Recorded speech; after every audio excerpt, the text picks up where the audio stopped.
Wang, Leilani Orduño, Dalla Kuai, the illustrious Daniel Villegas, and Jeffrey Gaspar.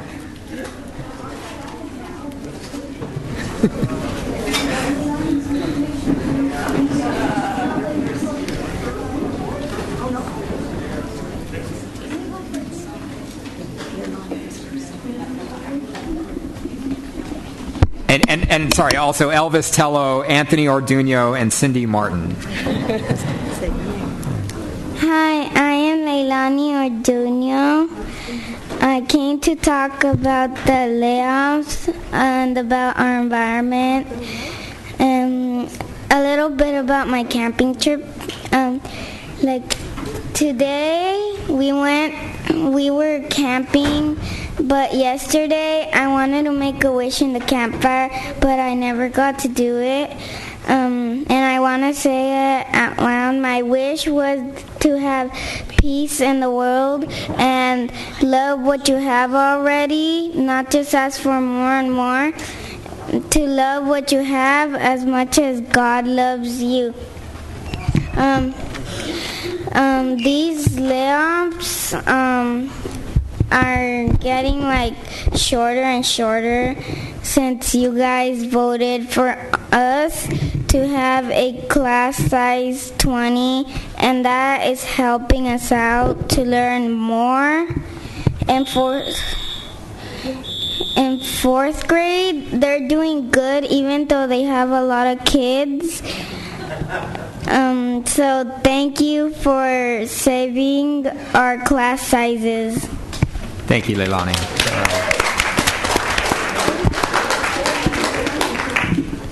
Hello, my name is Jeffrey Gaspar. I am here to thank you all for helping us in this crisis. We have been studying poetry in our class. I have written an acrostic poem for Ms. Jackson in appreciation of you listening to what's working in our schools. Ms. Jackson, J is for Jewel. You are a jewel for meeting with us in your office. A is for action. Thank you for taking action to lower class size. C is for children. You voted for children like us. K is for be kind. You are following the central way when you listen to us speak. S is for support. You support us when we ask you for help. O is for overcome. You have helped us overcome our worries about our teachers. N is for never give up. That's what we will always do. Thank you.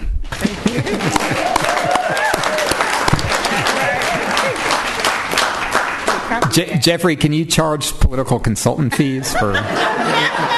That's going to show up on a lot of posters, I think. Hi, my name is Dalla Kuei, and I live in San Diego, California, and I am 8 years old.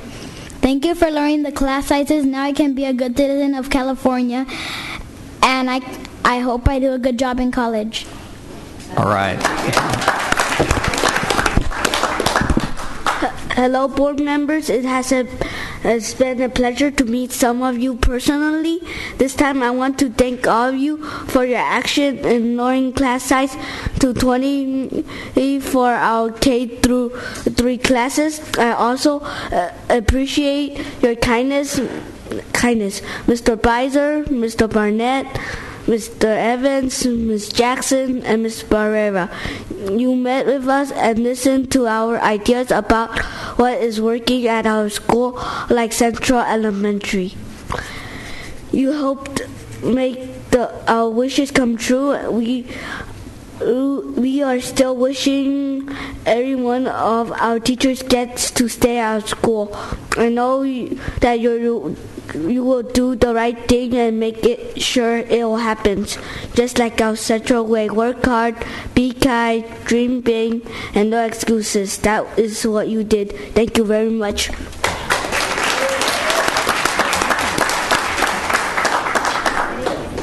Hi, my name is Anthony Orduño, and I'm back here speaking at the school board meeting. I just want to thank you guys for lowering our class sizes. Even though we lost 6th grade Camp Palomar, and a whole bunch of those fun things are at least we saved our future, and that's what's most important to me. And my little sister, she's barely in 3rd grade, and if the class sizes increase, she might not get the learning she needs to get. So now I'm thanking you very much for doing that. Thank you, Mr. Beiser, Mr. Evans, Ms. Jackson, Mr. Barnett, and Mr. Barrera.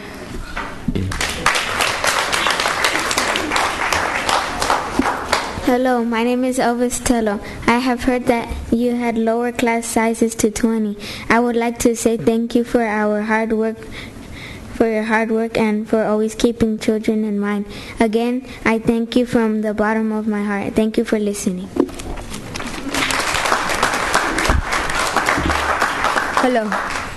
Hello, my name is Daniel Villegas. I want to thank the Board of Education for their hard work in deciding to lower class sizes to 20 at Central Elementary and other schools like Central. I appreciate meeting with some of you board members. Mr. Beiser, you welcomed us into your home to discuss solutions to save our teachers. Mr. Barnett and Mr. Evans, you both took time from your busy day to come to our school and listen to our ideas. Mrs. Sheila Jackson, we met you in your office and we talked about what could we do to raise money for our teachers. Thank you all for listening to what works at Central. I know that you guys will continue to fight for our teachers so all of them can stay in our school. I feel safe knowing that my little sister will have a lower class size after I receive my promotion certificate from Central Elementary because of your hard work. Thank you.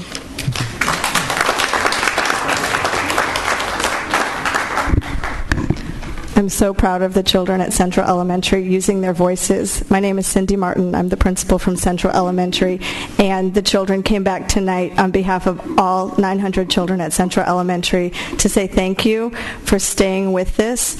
I made a commitment to myself and to our community on March 15th when I found out that class sizes were increasing and so many of our teachers were being laid off across the district, that I would take action every single day to figure out how to turn this around, and it wouldn't have happened without your commitment as a Board of Education.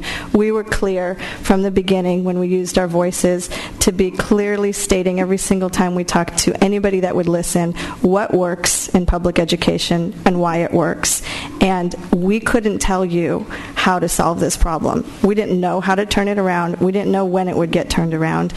But we were clear on what we needed and why we needed it. And our mission is to create conditions in the public schools where all children become actively literate, contributing, participating members of society. And you're seeing examples when you invest in schools like Central and across this district with lower class sizes and retaining our teachers, you get a return on that investment. And it's not just a test score. It's what you saw here today. So I'm very proud of the children, and we came back. This room is not as crowded as it was throughout the year. We came back tonight to say thank you. We know that what you figured out was very challenging and very difficult, and we have a whole lot of gratitude. So thank you.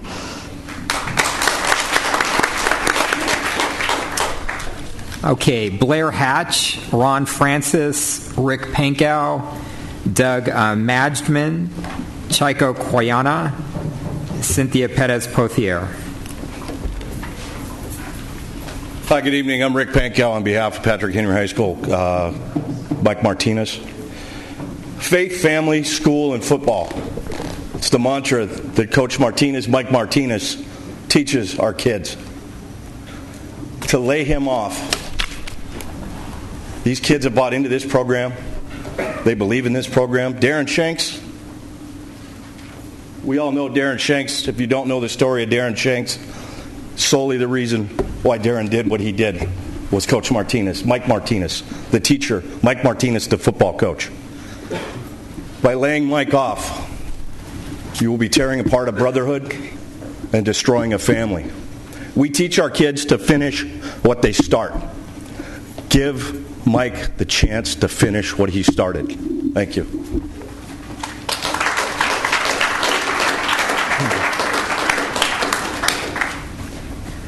Good afternoon. I'm Cynthia Perez-Pothier, speaking again.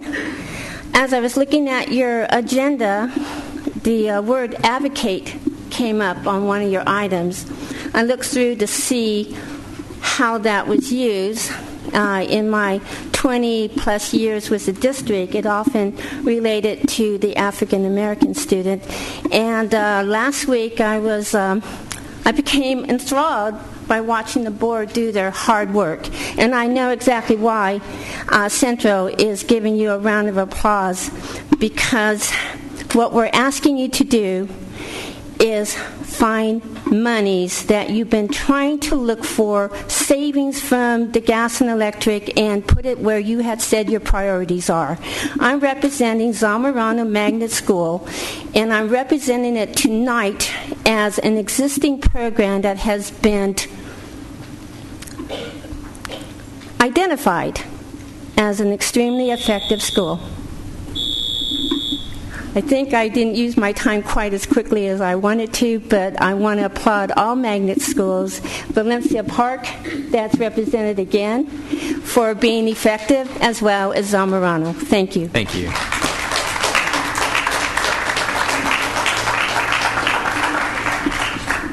Hello, my name is Ron Francis, on behalf of Patrick Henry High School. I'm an alumni of Patrick Henry High School, as is Mike Martinez. And my son, who was going in the 10th grade, told me when he went from Lewis Middle School that the school he wanted to attend was Patrick Henry. Actually, he had no idea that really I went to Patrick Henry. And I asked him why did he want to go to Patrick Henry. And he said, well, one, because his friends were going there, but two, because of Coach Martinez. Now, I myself had met Coach Martinez before and didn't know a whole lot about him, but through this past year, my son's freshman year, Mike is not only a great coach, but a great teacher as well. Even if you don't have him as a football coach, as many of these young men up here do, raise your hand. You have him as a history teacher. He's a great teacher as well as a great coach, because also you get a lot of kids who take his history course, and they also say that they attend Patrick Henry because of Mike Martinez. And now to find out that Mike is being laid off after he left where he had tenure somewhere else, to come back to Patrick Henry, bring his whole entire family, two of his daughters, which will be attending Patrick Henry, to work at Patrick Henry, to coach football at Patrick Henry, was just, to my knowledge, just phenomenal just to do that, to give up everything, including a tenure, and come back to a school where you had actually absolutely nothing except for the love of the school, the area, and the people, and just make not only the history program but the football program progress as it just has in just these past 2 years. They've gone from just having a couple of volunteer coaches to having a lot of volunteer coaches, myself as well, just to give up a part of their day and want to come coach at this school. And here now that he's getting laid off is just ridiculous. There was a lot of other people that wish they could be here, but being that this meeting was being held at 5 o'clock and we were going to be one of the first to speak, they were just not able to attend, so they asked me to speak on their behalf. Thank you. Thank you, Mr. Thank you.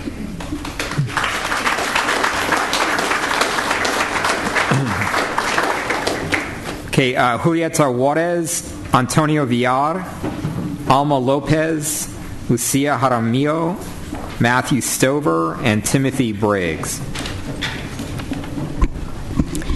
Buenas tardes, mi nombre es Julieta Juárez. En representación de la mayoría de padres de Promise Charter School, seguimos agradeciendo la investigación que realizaron, en la cual se reportaron violaciones a diferentes códigos de educación, de disciplina y del Acta Brown, por lo que me parece represalia la carta que me envió el señor Orozco en respuesta a la carta que como Comunidad Unida de Promise entregamos el 21 de junio. Mi primer sentimiento fue de temor, pues al no entender inglés y notar en la última de 4 páginas el nombre de la firma legal que representa a Promise, lo primero que pensé fue que están repitiendo la misma estrategia de acoso que realizaron con las primeras 25 familias que se alejaron de Promise debido a represalias, y ahora me intimidan como si actuara individualmente. En esa carta se me explican los procedimientos correctos para resolver conflictos y otros puntos que en realidad no entiendo y solo me confunden. ¿Qué más puedo esperar par de gente que solo está tratando de ganar credibilidad de una manera irónica, cínica y falsa. Tratan de decir que el distrito no tiene poder y autoridad sobre varios puntos y que debemos hablar sin intervención del distrito, lo que al principio como comunidad les exigíamos y que ellos ignoraron, puesto que se nos excluyó de muchas juntas y se nos negó el acceso a la oficina, si no pensábamos igual que la mesa directiva de Promise.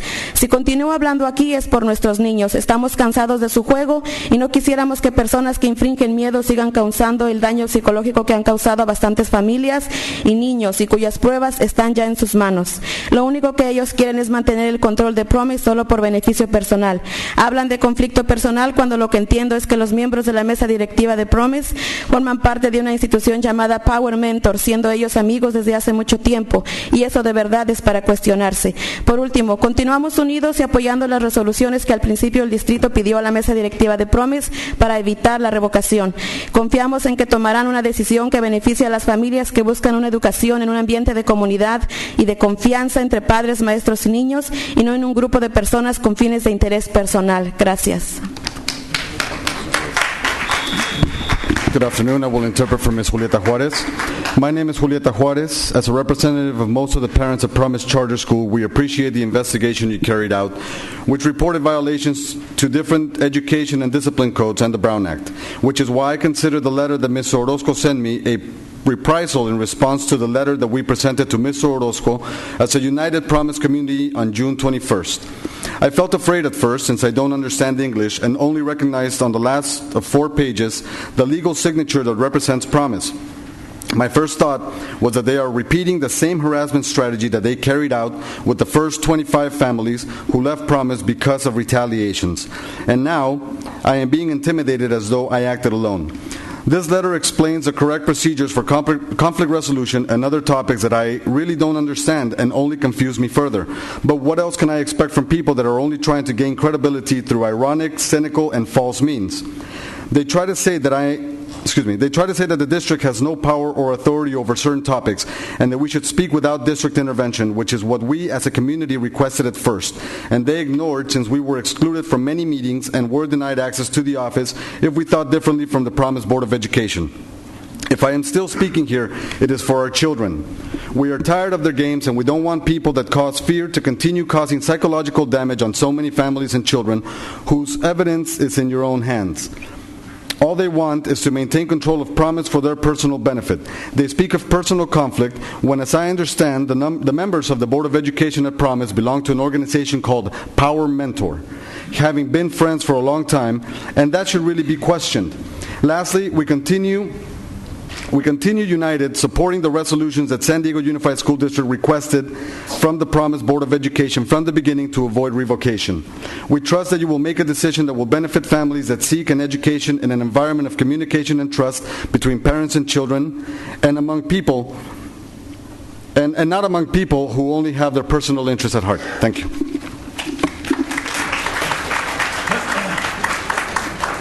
I don't want to celebrate too loudly, because class sizes are going up everywhere else beside K through 3.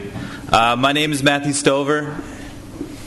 My name is Matthew Stover, and I'm a 5th-year English teacher who was laid off. Option 1 focused what little restoration funding was available on K through 3. And as I am not opposed to this in any way, I do also see another glaring area of much-needed priority consideration, English. And I believe what leftover funds, quoted differently by local media outlets, and/or cost-neutral efforts should concentrate on recalling as many highly qualified English teachers as you can.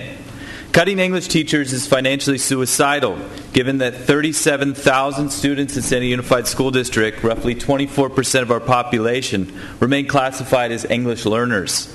Their highest concentration is at schools south the 8, San Diego's proverbial train tracks. But one thing is clear, the district's efforts to educate this population, by comparison to the 2% of the population that is GATE, has been minimal at best, neglectful at worst. For the record, class sizes in middle school and high school are being funded at the same levels as they have been in the last year. My name is Timothy Briggs. I'm a colleague of Mr. Stover, Matt Stover at San Diego High. He spoke about the need for educating English learners. I want to talk about some of the work that we did. Last year, Mr. Stover and I worked tirelessly with the Office of Language Acquisition to create and pilot curriculum intended to improve EL's transition out of ESL to succeed in a regular English classroom, as well as address the needs of long-term ELs who are struggling academically. The efforts were, like good ones in education, formed out of frustration we could do better and weren't. A few kids succeeding was not enough for this educator. KC pass rates as well as CST scores improved, and anecdotally the students were more confident and positive about their prospects in school, resulting in improved attendance. We deserve the opportunity to continue our work next year. I would like to see you aggressively seek ways to fund teachers with the same tenacity you secured bond money to pay for technology. We are coming close to cleaving the marrow of education, and our only mission is to balance a budget. Research shows the most important determinator in a student's education is their teacher. Prioritize the recall of English teachers in secondary education, as our population deserves this. Thank you for your time. Thank you.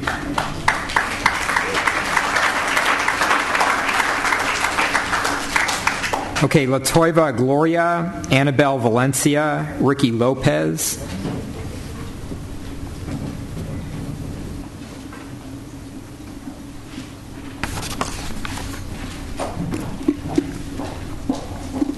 Hi, I'm Latoya Gloria. I'm PTA Secretary, Parent, and Alumni of Valencia Park, and I'm here today to talk about saving our magnet program. It is not fair that we have not given up, thrown in the towel, or stopped fighting for our magnet program, and 2 other schools were reinstated, Crown Point and Oak Park, and they gave up. It is also not fair that we are not benefiting from the money for the solar panels that you guys are going to put in the school, and all we're asking for is to save 2 magnet teachers and 1 dance teacher. And also, let me see what else. The school, that is the only magnet program for elementary.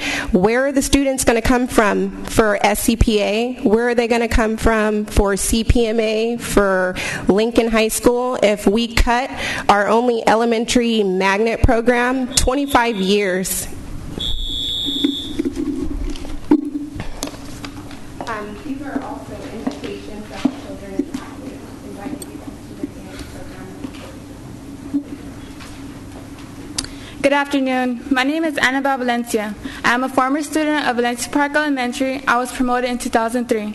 I currently attend UC San Diego, and I major in mechanical engineer with a minor in dance. Valencia Park Elementary has been a part of my life, but also been a part of my family's life. My family has been attending to Valencia Park Elementary for the past 18 years, and they continue to still go there. Unlike most students, I didn't just get promoted and never come back. I did come back. During my 3 years at O'Farrell Community School, I contributed 400 hours of my time to help in the drama department. Valencia Park is not some school I attended to. It helped shape the young individual I am today. Up to the 3rd grade, I was very conservative and shy. I lacked self-esteem because I hated performing in class plays. Finally, in the 4th grade, I auditioned for my first school play. This is the beginning of the new me, the improved me. I was more outgoing and willing to take chances. Because of the magnet program at Valencia Park Elementary, I wouldn't have a passion for dance like I do today.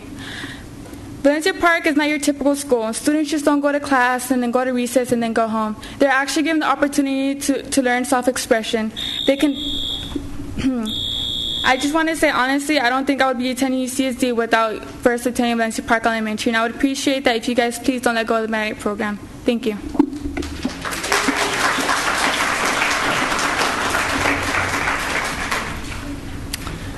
Okay, George Hosang, Artie Delimitros, Pravin Wilkins, Charlie Martinez, Bruce Wynn.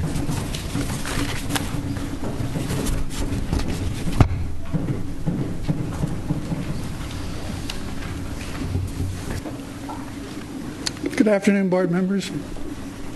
Superintendent Kova, Deputy Meyer. I have a question to ask. What happens if you don't get the money that you've counted on to rehire the 300 teachers? Does the school year get shortened again if it hasn't been shortened already? We get reduced course and subject content? We, the parents and guardians, are owed a detailed explanation as soon as possible of what your intentions are if you don't get that money, because the teachers that have been rehired, the 300 or whatever it is, cannot be fired or laid off again until next summer. We need to upgrade education in California, not to do things that will impact it, especially here in San Diego. We need to involve parents in non-English speaking families to raise achievement level of their students to that of others, to provide a more even base for improvement. It's important to get English fluency as early an age as possible. We should consider giving free English lessons to such parents. After all, the ability to read, write, and speak English is a requirement for U.S. citizenship. Thank you, George. Thank you very much. Okay.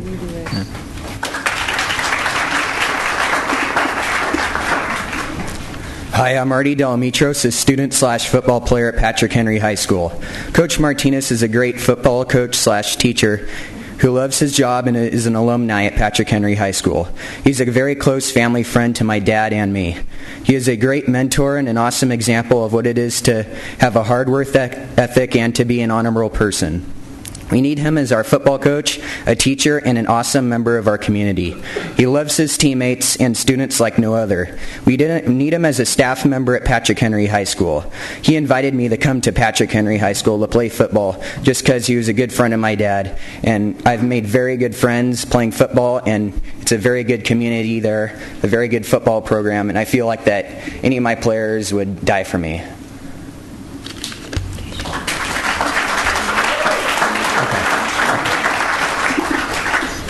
Hello, I'm Praveen Wilkins here on behalf of Patrick Henry High School and Coach Mike Martinez. And I want to say that football is a very important part of my life, as it is for a lot of the players on the team, most of the players on the team, and the coaches, including Mike Martinez. And he, as well as us, have been working very hard to turn things around at Patrick Henry and compete in this season. And so we also will not be able to use our field this year. So we will be down a field, and I'm asking you not to put us down a coach as well. Thank you.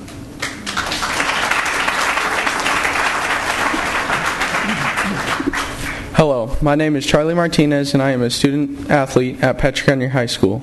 I am speaking today on the behalf of Coach Mike Martinez. Coach Martinez is a great football coach and also a U.S. history teacher, and a very good one too. Most of his kids passed the AP test at the end of this year. Coach Martinez is also doing a great job on the field. He is getting our football team on the right track and winning football games. I don't think this district should cut Coach Martinez because, unlike other teachers, this is his dream job and he is a dedicated teacher. If this district cuts Coach Martinez, you are not only taking away our teacher, you are taking away one of our family members. Thank you.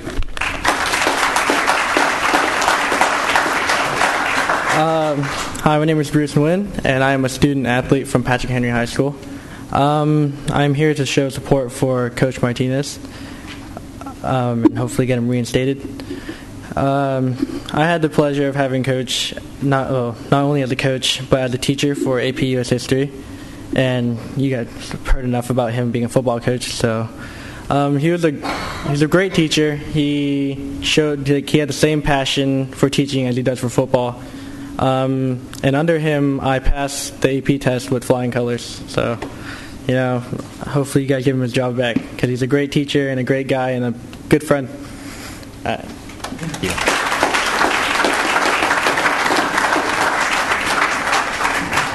Okay, Connor Alvarez, Mike Martinez, Janet Dabert, Anne-Marie Haney, James Fortier.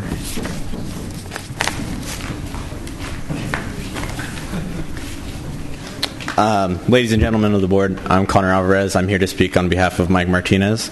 I'm a student at Patrick Henry High School, and for the last 2 years, Mike Martinez has been my coach, and I would rather have no one else for my third year as a football player. he shows extreme dedication, not only on the field, but to our whole school. And to lose him would be losing a whole part of the school. I hope he doesn't mind me saying this, but last season, after we had won one of our games, he actually got a tattoo of our school logo on his arm. He shows extreme dedication to the school.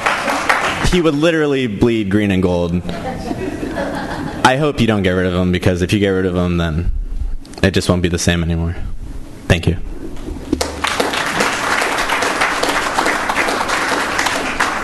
Hello, I'm James Foyer. I'm a student athlete at Patrick Henry, here on behalf of Mike Martinez. I had him as a history teacher. He inspired me to be a history teacher after college. And I love him as a teacher and a head football coach. And I want to lose him. I would like to do what he does, be a head coach and a teacher. He inspires many people. And if he inspired me, he's going to inspire more people. That's it. Thank you.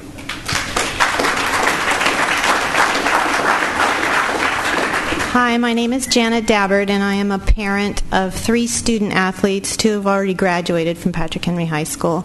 I'm an alum from Patrick Henry High School. I saw it get built, so I'm not going to age myself. But anyway, you've heard many, many impassioned pleas for our coach to try to keep him at our school. We hired him 2 years ago to build a program, and he was starting to do that. So if it's in your power to find anything that can allow you to give him his job back, we'd say thank you very much.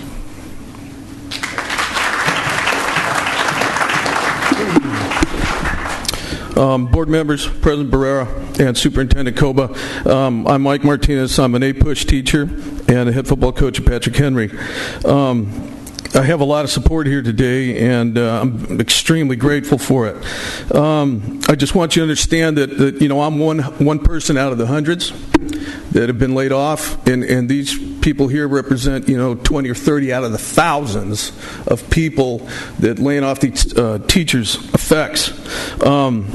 By the way, AP history scores came out last week. I want to let you all know that the national pass average for AP US history in the United States is 54 to 58%. My class scored a 63.6% pass average. I'm very proud of it. Some of them are sitting in the stands today, very, very proud of them. Other than my position as a head football coach, I feel that this alone, these test scores, prove my worth to the students of this district and to the district itself. The board has gone on record stating that they will need to hire new teachers at the beginning of the year in order to open schools. My question is, in front of all these people, please tell us how you plan on paying for these hundreds of teachers. If you have the funds, why not use them now? Please do the right thing and rescind these pink slips. Thank you for your time.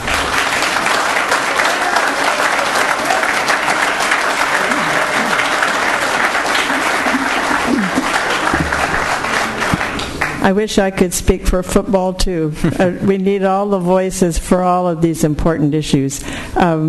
In addition to the wonderful news about the K-3 class reduction, which is what I hope the whole community is noting, we have some music teachers who were recently restored, 17 positions. What I want to bring to your attention is that of the 17, 13 are in secondary positions and will be continuing in those positions. And one is a choral teacher who only wants to teach part-time. She's a part 2. And one of them who is restored doesn't have the proper credential, so I shouldn't even be talking about that maybe, but that'll have to be addressed. 2 of the 17 are elementary instrumental teachers, which of course is the restaffing of VAPA. So we're still short of teachers. We need to post 3.6 or say 4 teachers for restoring VAPA. So those are not on the posted bid, and I don't know what your options are for seeing to it that we get those people before somebody else does. So thank you very much for what you're doing. It's a heroic job. Thank you. Thank you, Anne-Marie.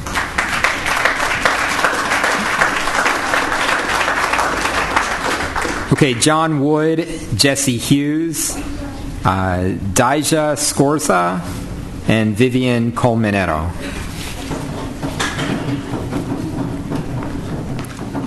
Make it quick, 1 minute. As a ROTC instructor at Patrick Henry High School, colleague of Mike Mendoza, I have 2 kids at Patrick Henry High School. One's starting football. He's actually at the football field right now. Mike asked him not to come today because it's more important to be at practice. I wish that you would do whatever you possibly can to bring him back. He has 17 years in other districts, 2 years with us.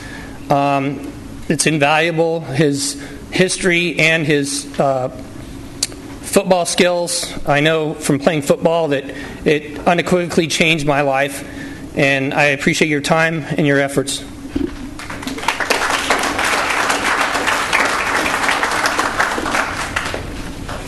Hi, I'm Jessie Hughes. I was here a few months ago speaking about Valencia Park. This is my daughter, Lavender. She's going to SCPA next year.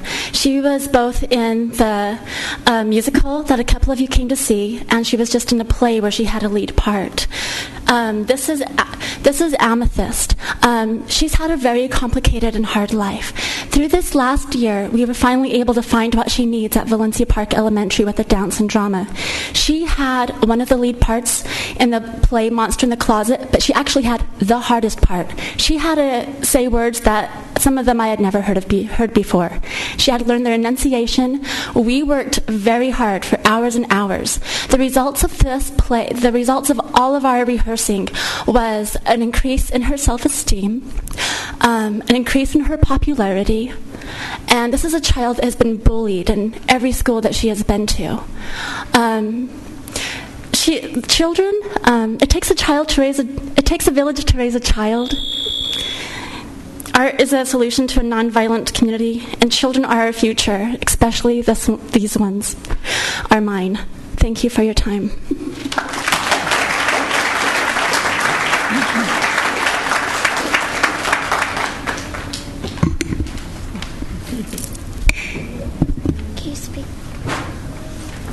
I'm sorry, this is Deja Scorza. This is my daughter. We're a military family. And this is our second year here in San Diego, and this is Deja's 5th school. Coming to Valencia Park, like, they just welcomed her. Like, they just grabbed her and held on to her. This is her second school here in San Diego. Last year she went to Baynard Elementary, and she didn't fit quite in. But coming here to Valencia Park, she found a home, and she will be here until the 5th grade. And she really loved the drama and dance program. This is where she finds her friends, because it's like a small community. So she can go there, and this is where she draw her friends. So when she's in school, it's like, now I know somebody because we have a common interest. So cutting our program is like taking away a whole community where our kids can bond with one another. So we're just asking if you could just find the money to save our program and save our teachers. We'll appreciate it. Thank you.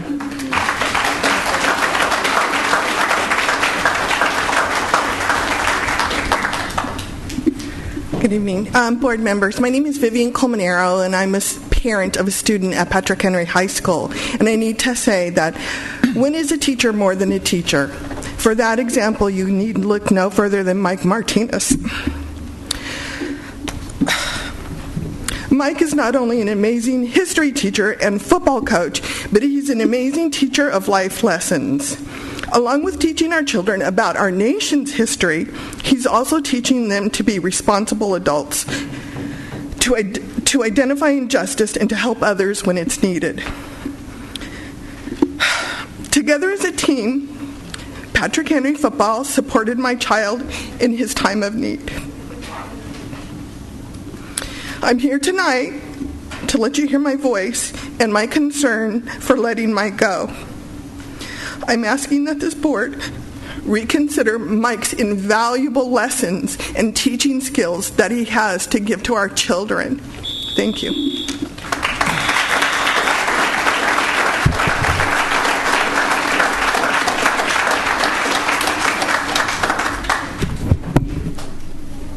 Okay, thank you. Please rise for the Pledge of Allegiance.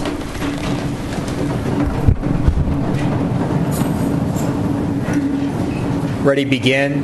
I pledge allegiance to the flag of the United States of America and to the republic for which it stands, one nation, under God, indivisible, with liberty and justice for all.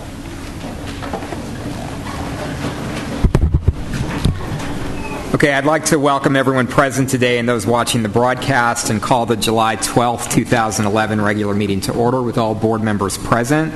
If you wish to address the board today and your name is not on the blue sheet located at both entrances to the auditorium, and if you've not already submitted a request for public testimony form, please complete the form and submit it to Ms. Ward. Speakers on agenda items will be called on to speak during the discussion of the agenda item. Once the discussion begins on an item, no additional public speaker requests will be accepted.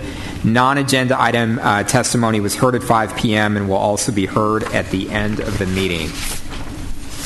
I'd like to just go out of order quickly. First, can we get a motion to adopt the agenda? So moved. Okay. Please vote. Okay, I'd like to move up item H2, which is a resolution recognizing the San Diego Education Association retired. And we've got two speakers on this item, Norma Heater and Tim Jenkins. Good evening. Norma Heater, President of SDEA Retired, members of the Board of Education and Superintendent Koba. On behalf of our 1,000 plus members of SDEA Retired, I want to thank President Barrera for introducing the resolution requesting that the San Diego Unified School District Board of Education officially recognize SDEA Retired as a significant voice for certificated, non-administrative retired employees of the school district. Retired educators still care about public education and the children of city schools. We have years of experience, training, and education that we believe can continue to benefit the school district. We have knowledge of issues that affect retirees, especially in the areas of health care and pensions, that can be shared with the district. SDEA Retired has taken steps in developing a relationship with the members of the Board of Education and Superintendent, and we feel we've already mutually benefited from our joint efforts. Therefore, we would appreciate it if you would support this recognition request. Thank you for your consideration.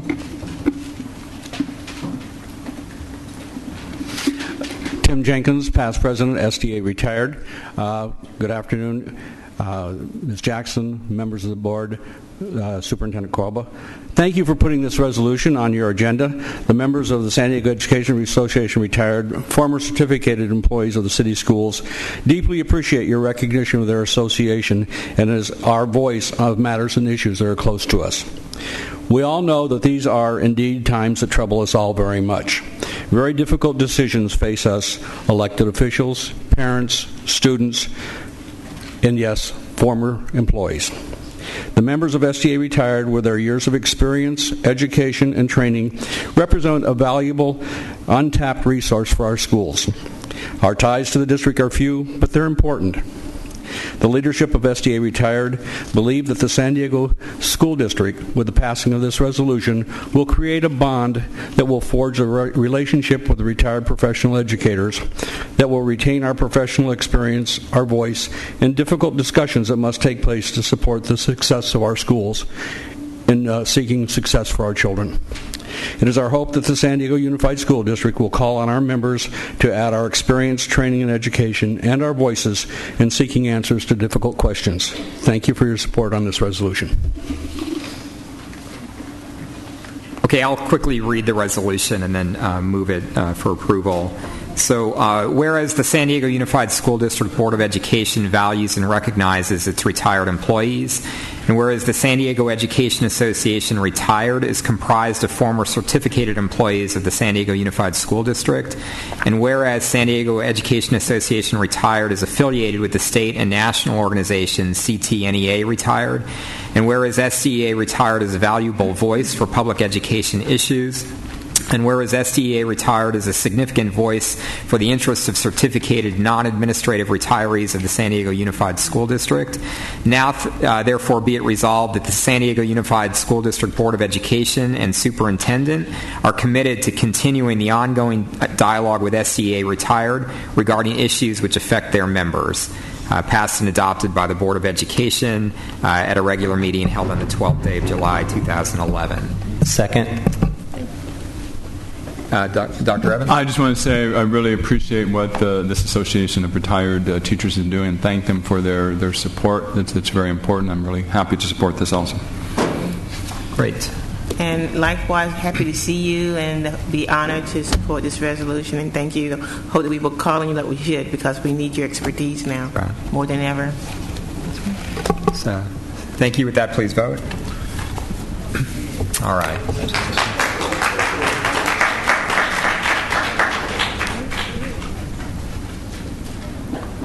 Give you a copy of that.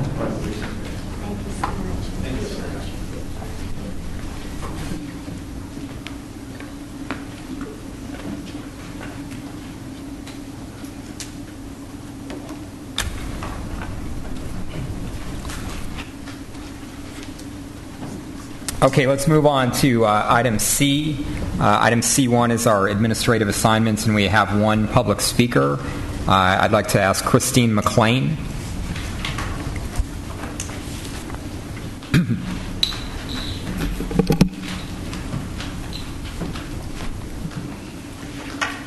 Good evening.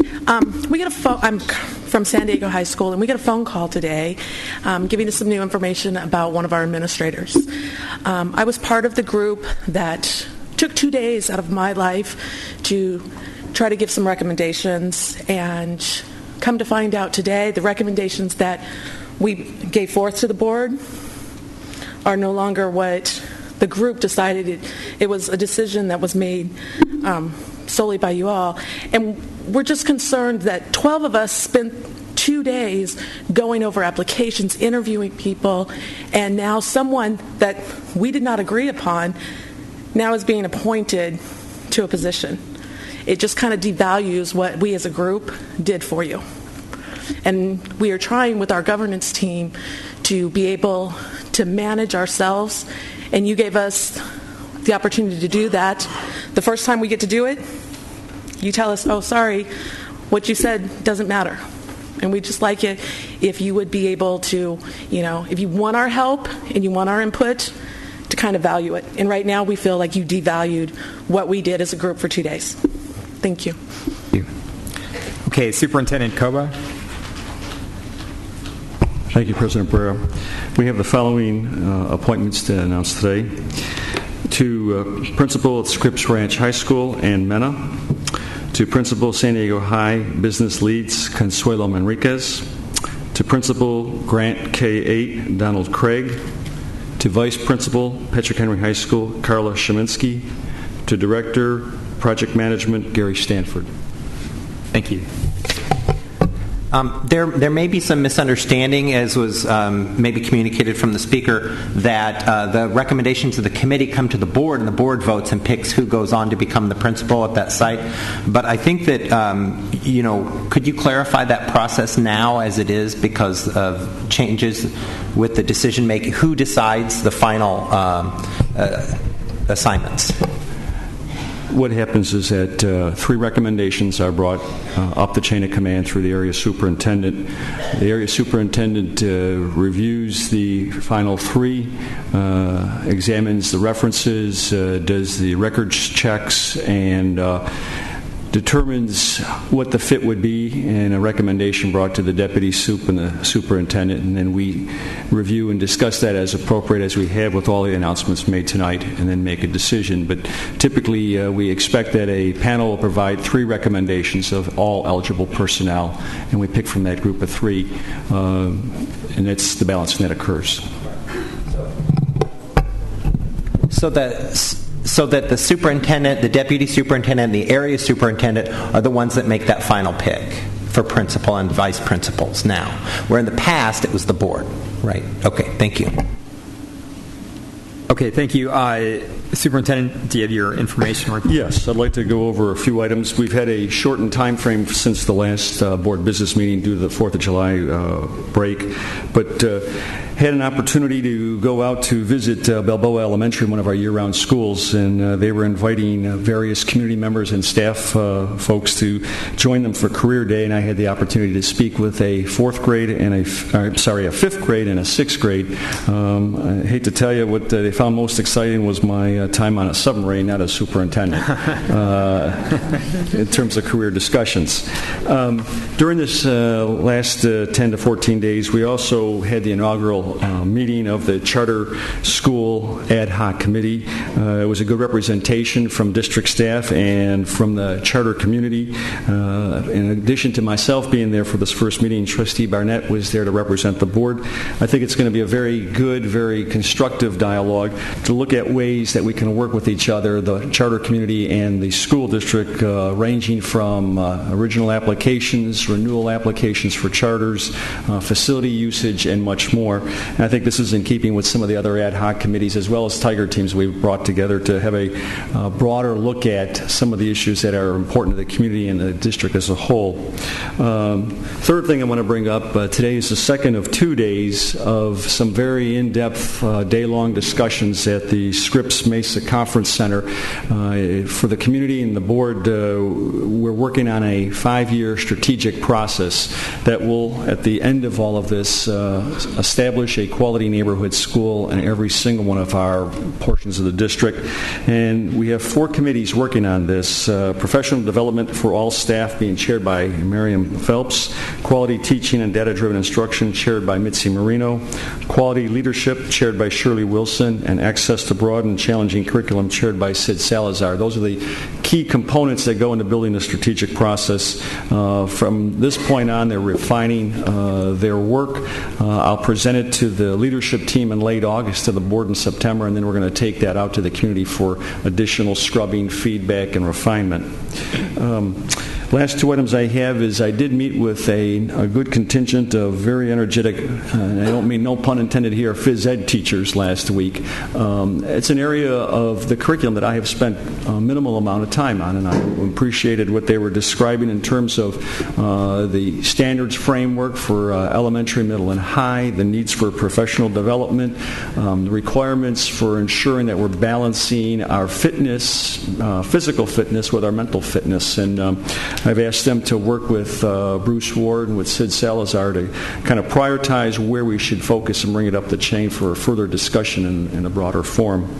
And the last item I'm bringing up is since the governor signed the budget just 10 days ago now, we've continued to scrub. You'll hear more from Ron Little, our CFO, later, and what we're doing to try and develop plans to accommodate some rescissions. And so there's been a good amount of time spent with staff on that, and more to follow. That's all I have today. Thank you, Superintendent. Okay, we'll move to board information reports. Mr. Barnett? I'll pass. Okay. Ms. Jackson? I'm going to pass as well. Mr. Beiser? I'll pass. Wow. Dr. Evans? I'll just say I was happy to see some of our music programs functioning on the 4th of July. I was with the Mira Mesa Marching Band at the 4th of July Parade in Mira Mesa, doing a great job. And also University City was the University City High School Jazz Band. All right, great. I will pass as well. Let's move on to our consent agenda. Does any board member wish to pull any item from our consent agenda? Move approval. Okay, we've got a motion and second to approve the entire agenda. Please vote.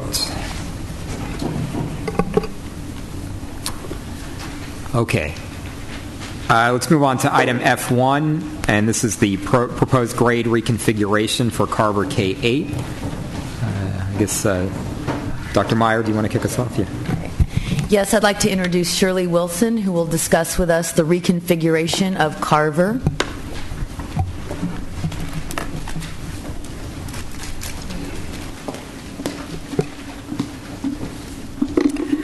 Good afternoon.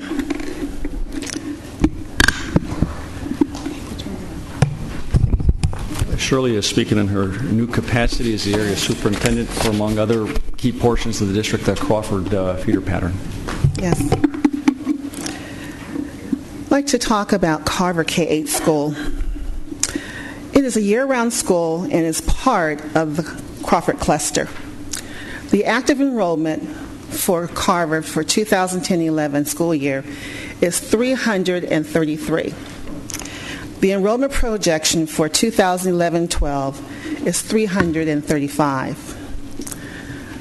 I want to share with you the Carver story. Carver K-8 began in 2006-2007, 5 years ago. And as you can see on this slide, the enrollment has not increased to high numbers of middle-level students. With most K-8 schools, the school began with grade 6 and added a grade each year. Carver began with all 3 grades. How does that compare to other K-8s? I'm going to share a little bit about Bethune K-8 School, which began 2007-2008 with 67 students in grade 6 only. And then it built 1 grade level until this year, 2010, there are 11. There are 252 6th through 8th grade students attending, and that number will increase each year.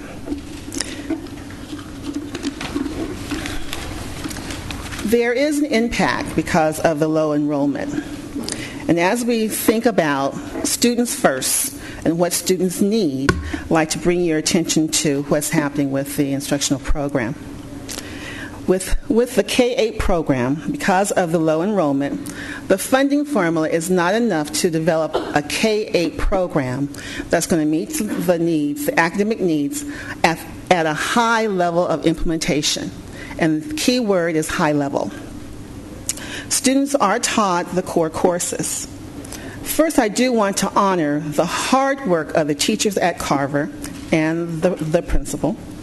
They were presented with a challenge to provide middle-level instruction to the best within their abilities and their resources.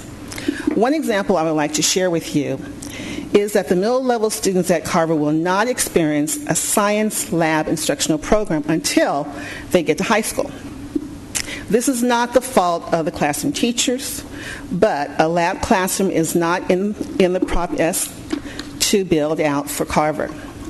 Additionally, there are limited electives at Carver. The students will not be able to be a part of AVID, band, or art. And so we do want to ensure students are going to receive this opportunity. As we look at textbooks, where are the textbooks? If we are to transition these students, the textbooks will follow the students. Because of the barcoding, it's easier to track. It will cost maybe to have someone to inventory them, to put them on a truck, and to move them. But other than that, we will not need to purchase the books. The enrollment options for the Mann students or for the Carver students. Mann Middle School has available space to accommodate the 7th and 8th grade students, between approximately 50 to 60 students. Mann is also a program improvement school, and the Carver students can exercise their PA option as well. Enrollment options, and we do know about the timeline, and so we're outside of the timeline, but enrollment options will work to support the students outside of the timeline.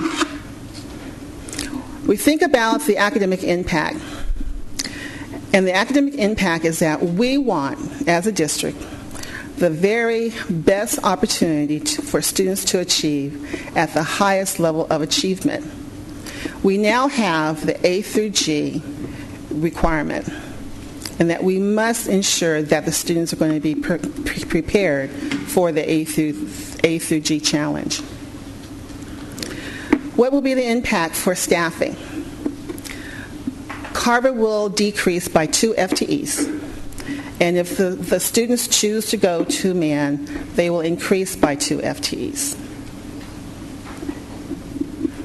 Our recommendation this evening is that for the 2011-12 school year, that Carver be reconfigured to a K-6, with 6th graders being in a self-contained classroom, and the 7th and 8th graders transitioning to a middle school.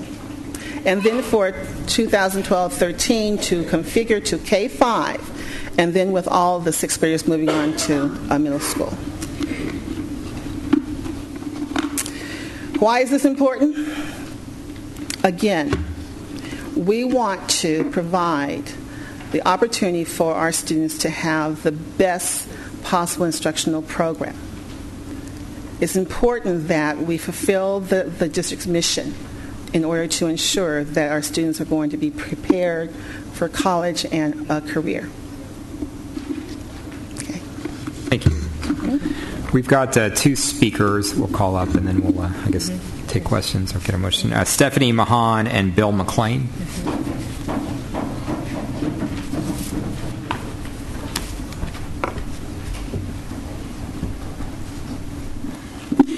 I'm Stephanie Mahan, and I'm the principal at Carver K-8.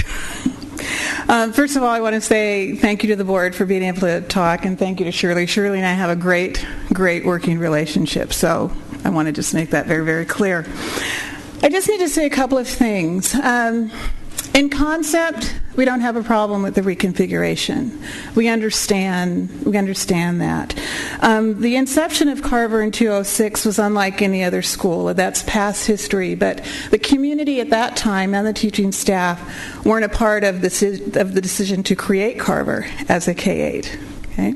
So there's that issue that we continue to deal with. Unlike other K-8 schools, there were never any plans to build science labs or create PE structures. Middle school staffing has always been a part of the elementary staffing and not separate. So even though over the course of time that I've been there, which has been 3 years, we fought for our middle schoolers to have what everybody else had. So we bent the boundaries on that a little bit. Because of our commitment to provide the best, we looked at everybody's credentials. Our elementary literacy teacher has a single subject credential in math. Therefore, she is the algebra teacher, single subject. Last year, our 8th grade science scores went up by 50%. That's partially due to the fact that our elementary science prep teacher took on the 7th and 8th grade science teaching. We know it was against contract. We know that grievances could have been filed. But we knew it was the right thing to do for our kids because they deserve the best. Our English and math teachers are QTEL trained. They've taken steps toward single subject credentialing. There is a commitment to a strong academic program. Teachers are after school every day with students. One met with students over a long April break. And true, we don't have band, we don't have AVID, we don't have a lot of electives because of the lack of staff. But we have a program that we've had for a couple of years now. We've had a speakers leadership series, we've had community service, we've had yearbook, we've had Arab language instruction, currently taught by a teacher from Egypt because that's where we had to go to get the teacher. And through a partnership with San Diego Art Institute, students have participated in creative expression through poetry, music, acting, and visual arts and dance. We have no regrets. We're very proud. Our 8th graders, though, we struggle. Of course we struggle. But this year, 78% of our 8th graders have moved a band in their achievement. Although the small enrollment, I just have to say that we've increased over 100% in the time that I've been at Carver. Why do I share all this? I understand the decision to reconfigure, and I'm not opposed to it at all. I'm 97% supportive, and I've actually been waiting and asking when this would come up. This isn't a surprise. We get it, our teachers get it, and we've worked the program. Here's the concern that we have. No community or staff involvement was a part of the decision. It continues then that sense of being treated less than, the continued sense of not being heard, and the belief that this would not have happened in another community. It's important that you understand that I say all this not for myself, but for the staff and community who have weathered the storms of board decisions without any community involvement. My hope that is that as you make the decision, and again, I agree with the decision in concept, but my hope that as you make this decision, that you also make a decision to come to our school and look at our staff and say, job well done. In spite of the realities that you have faced, job well done. Thank you. Thank you.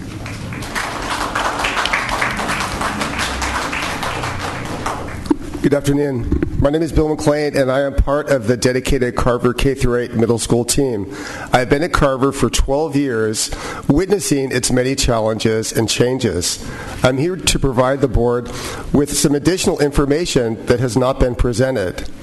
And Stephanie kind of mentioned that how it was brought onto our campus, the K-8 program, so I won't get into that. This is my second year as the 7th grade homeroom teacher. And during the last 2 years, I have met with many parents who have purposely chosen to send their children to Carver's middle school program.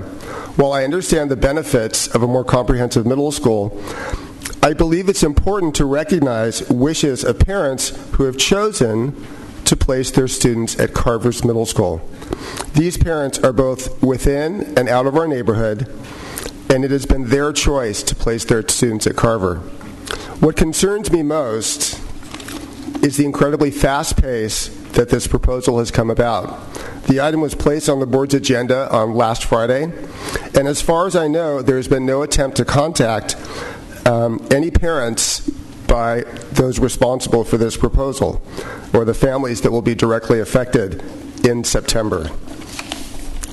While we are not able to offer all the options that larger middle schools or other K-8 programs do, we continue to work hard each year and improve.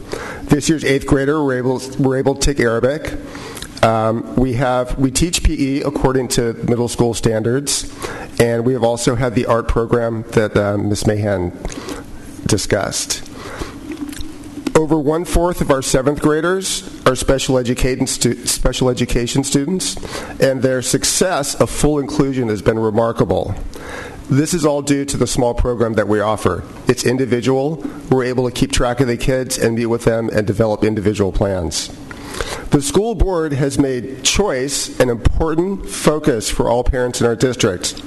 Yet, if the board chooses to eliminate this choice, to eliminate Carver's K-8 program in September without any parental feedback, you have taken that choice away. Without opportunity for parent and community input, I feel the sudden elimination in September is unfair to the parents who have chosen to place their students at Carver. I would suggest the board not approve this proposal until they've had a chance to have the opportunity to hear from the parents who have already made their choice. Thank you. Jackson. First of all, to Ms. Mahan and her staff, yes, it has been job well done, and I've been there several times, mostly before you went there, but certainly I know the transition of Carver. And while I think you understand that this has been something that has been coming. The enrollment is about 55 students, roughly 55 students that don't generate enough necessary income to give them the proper foundation, the proper middle school foundation. And sometimes the needs of the students have to be taken in concern. And right now that is a concern that has been mentioned and just, is just now being rectified.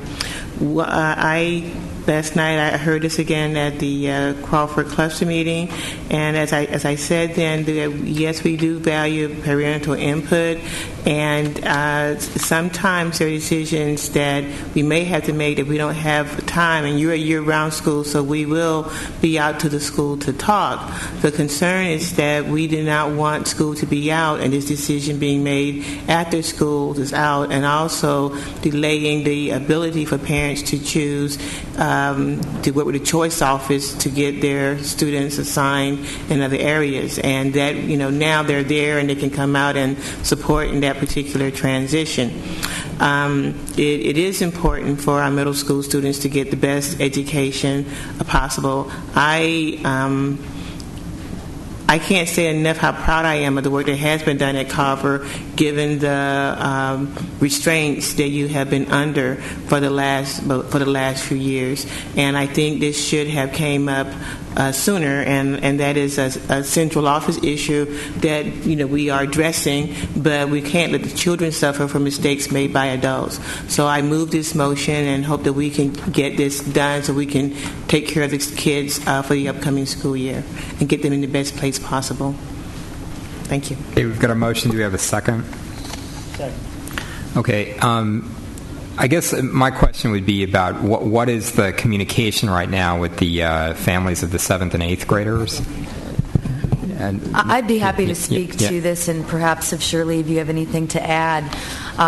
We spoke last night. Shirley Wilson was at the Crawford Cluster meeting, and she spoke with the head of the Crawford Community Cluster, Jake Metcalf, and I also spoke with him today.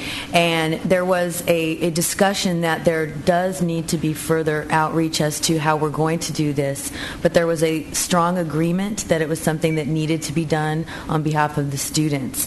And I think we heard that echoed in the comments of the principal, that in order to properly advocate and support the students in their middle years and to provide them what they need, we do need to look at making this shift. And so I have spoken to Shirley Wilson about the continued conversations with both the parents at the site and the Crawford cluster as a whole, and she is going to take on that charge to engage the and start the conversation. Superintendent, thank you. Yeah, this first came to my attention last week. I wasn't aware that, though it may have been certainly a critical conversation of concern at the school level, that the enrollment was not robust enough to support a broad-based middle school experience for the kids, and that they didn't have the necessary facilities to support it.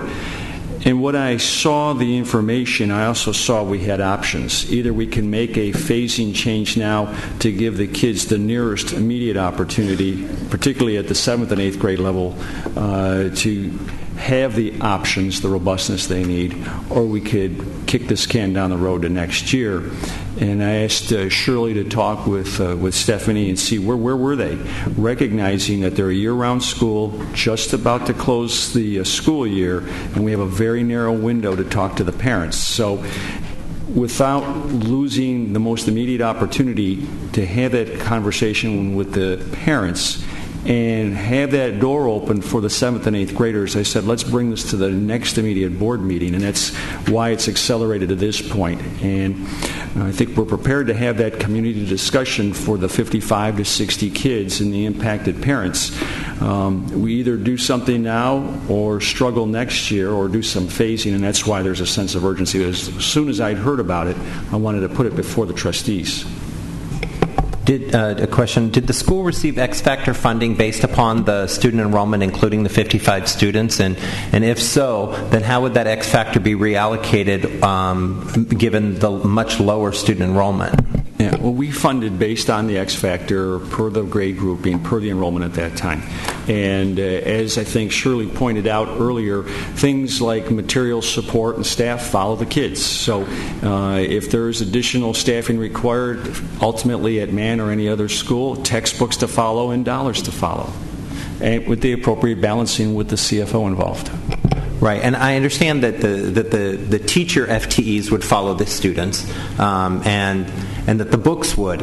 But what about the X-Factor dollars and how that's already been allocated in terms of the support for the programs at the school site? I think you rebalanced for classified and rebalanced the losing and gaining schools. Okay, thank you. I just have one question in terms of the timing, and I want to bring this up because there are going to be other issues of school realignments and so forth, and I know there have been cases where there's been a lot of community involvement ahead of time and discussion about difficult decisions about closing or realigning schools. So I'm just curious about why this is happening at this point in time versus even 3 or 4 months ago. I don't know if it was an awareness that because of the tight budget situation we're in, that as they were looking at the schedule, that they're just not going to be able to meet the needs of the students. I mean, it's been the same number of students for the last few years, and I'd certainly support moving ahead with this, but it's just a question of why wasn't this brought up sooner. And I'd like to say that this is not my first year working with Carver. I worked with Carver for 2 years as a school improvement officer, and this has been a concern since then. It has been. But as Ms. Jackson has stated, that during the year there was some opportunities missed. And so we're saying, should we hold these kids at fault because we missed some opportunities? We did have a conversation with the Crawford cluster last night, and we were very upfront and clear to share what the issues were. And so they were concerned that it was not brought to them earlier, and I assured them that from this point on we will do so. We will do so because that's the intent of this board, and this is what we want to also do. But they understood there was not one person in the room that said we should not do this. When we talk about what do kids need, and so we are moving forward down this way because these children will not receive the level of instruction that we think is going to get them to the next level. They have been educated. People have worked hard at Carver. I've seen the work in the classrooms. I've seen how the principal is concerned with moving those kids on. I've seen parents there as well. But it comes back to students first. What's in the best interest of these students, because this board is the one that approved the A through G graduation requirements. And so that's another reason for the urgency. If these 8th grade students who are now leaving have never had an experience of a lab science program, that's no fault of their own. Okay. And so we will need to explain that to the parents. And yes, we have made some preliminary plans. We have a letter that's drafted in Spanish and in English, ready to go out Wednesday or tomorrow, which is Wednesday. And so we will have the parents in on Thursday. I believe that's where we are on Thursday. And for those parents who are not available to come on Thursday, we'll be making some telephone calls home to them. We'll be sending letters home to them. And after we speak to the parents on Thursday, then we'll be talking to students. And a part of this conversation is also having a meeting with the staff on Wednesday. Okay, but everything is really dependent upon what happens this evening with this vote. So nothing really can take place until you let us know which way we're going to go. Okay, thank you. So we've got a motion and a second. Any further comment? If not, please vote. Okay. Okay, can we get a single motion to approve items G1 and G2? Please vote. Why don't we get an update on the Tiger teams, Kevin and Scott? The Title I Tiger team, which has been working for a number of weeks and extended their efforts, they're actually having a meeting tomorrow evening, Wednesday, July 13th at 6:30 to 8 at Porter Elementary in the North Library, and they're getting close, I think, to finishing their analysis. So I think anyone who has not gone to a meeting yet who might be interested in hearing that and giving more input, that would be a good opportunity to come.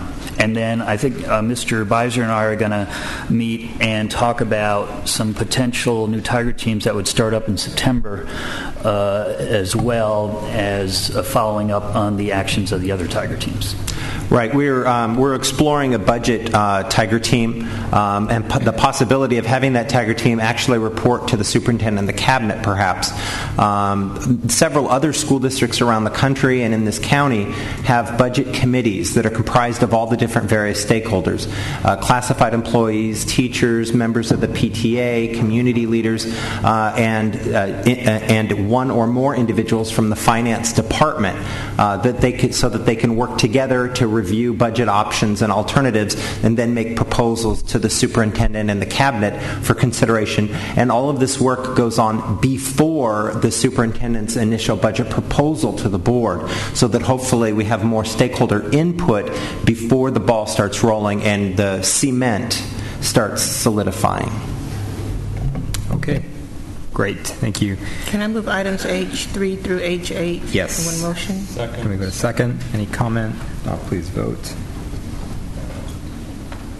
Okay. Okay, and Ms. Jackson, do you want to item Yes. H9? Each year, the state convention for school board members, this year it's going to be here in San Diego, but we have opportunity to nominate a legislator that has been very helpful to education.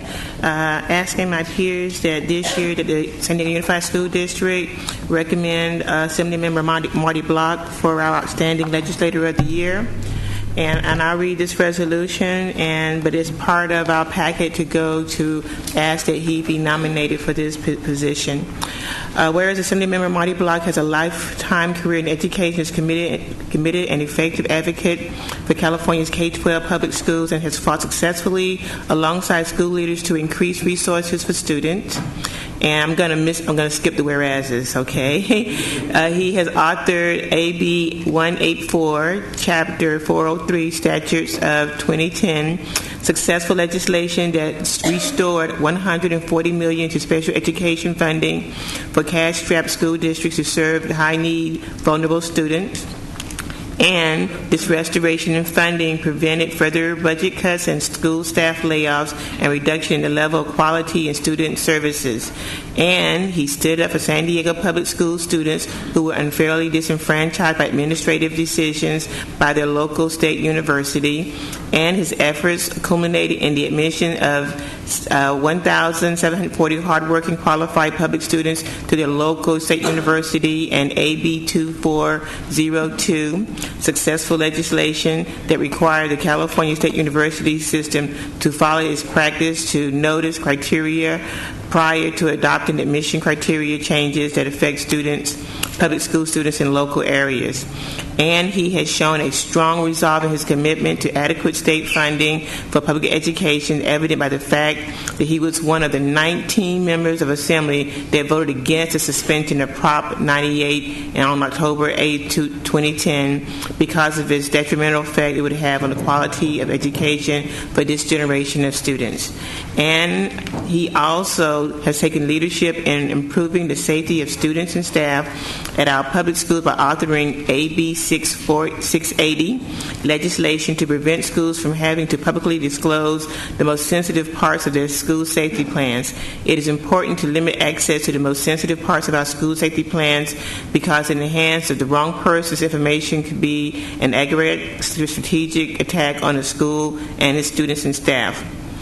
So whereas he has demonstrated time and time again he is the go-to legislator for schools when there's an issue that requires leadership, tenacity, and common sense solutions. Therefore, be it resolved that the Unified School District nominates Assemblymember Marty Block for the California School Board Association 2011 Outstanding Legislator of the Year Award. So that's my motion. I will second that. No further comment. Please vote. Thank you, Ms. Jackson. Okay, that's been approved. That's been approved and adopted. Okay. That's right. Okay, Dr. Evans, board support of regular evaluation of all district employees. Okay, this is item H10. I just wanted to bring to public awareness about the board's strong support for the regular evaluation of all employees. The fact that we will make this an important part of the superintendent's evaluation, that all employees in the district are regularly evaluated. We have operational expectations that list what evaluations need to be done and why they need to be done. And a lot of times it's listed in a lot of bureaucratic language. But just want to make a few points that all district employees are subject to evaluation and review. This starts with the Board of Education. We are obviously evaluated every couple of years. There's an election for board members. The superintendent has an annual evaluation which is made public. And then the superintendent is then held accountable to evaluate all the employees of the district through his staff. And of course, the purpose of evaluations is to recognize outstanding work and to provide support for ongoing improvement. They're not meant to be some isolated process. And just use an example of with the certificate, the principals regularly being in the classroom and working with and coaching teachers is part of the ongoing evaluation process. We want a process that is meaningful rather than simply a bureaucratic process. And the fact is the superintendent and his staff must be held accountable for any non-performing employee. A lot of times unions and other groups get blamed when there are employees that are not performing properly, and it is really the fault and the responsibility of the administrators and the managers if they are not properly supporting and evaluating their employees.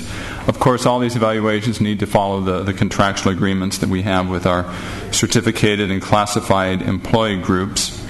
I'm bringing this up now because I think the superintendent and the deputy superintendents need to set an example in the evaluation process by setting clear expectations for their direct reports and outlining evaluation procedures, for example, for the area superintendents and the leaders of all the departments. Now, of course, individual personnel information is confidential, but the procedures and the criteria must be public and transparent. And I would like to see that this administration is provided to the board as early in the year as possible to show what is being done in terms of evaluating all of the employees of the district. So my motion is basically this: to designate the following school year, 2011-2012, for special focus on employee evaluations as outlined in our operational expectations, number 5, and that the ongoing implementation of these evaluations will be a special focus in the superintendent's annual evaluation, which will take place in January 2012. Second. Okay, we've got a motion and a second. Any comment? If not, please vote. Thank you, Dr. Evans. And item 8-11. That was very easy, so now I'll just ram through some other stuff. All right. This item is about board direction to staff regarding advocacy both for the 2011-12 and the 2012-13 budgets. And what I would like to do is bring up today 4 different points and allow other board members and the staff to respond to them. And then based on that, we'll make a decision as far as making a motion at a following meeting regarding any of these items. My first point, number 1, is to direct the staff to formally advise the governor and the legislature that San Diego Unified has followed their direction in using the limited funds that have been restored to restore teaching positions. But as a consequence of that direction to commit the money for the following school year, the district will therefore be unable to make any mid-year cuts. Furthermore, we've already negotiated 5 furlough days for next school year with our employees, so we're unable to reduce the school year any further. And I think we just need to be very public about the fact that we've been given somewhat contradictory information, which is there's talk about flat funding and continuing with the current staff, but yet we were not given enough money to keep the current staff. We're also told that we are to ignore the fact that there's the possibility of mid-year cuts and to go ahead and restore based on the funds that we have, which we are gladly doing in terms of the K-3 class sizes. But we need to be very clear to them that there is no reasonable way at that point in the middle of the year to make cuts to our budget, and they're going to have to figure out another way to resolve it. Yes, number 2? Just number 1. Okay. May I ask you a question? Oh, I'm sorry. Mr. Ryan. Yeah, board members and Mr. Evans.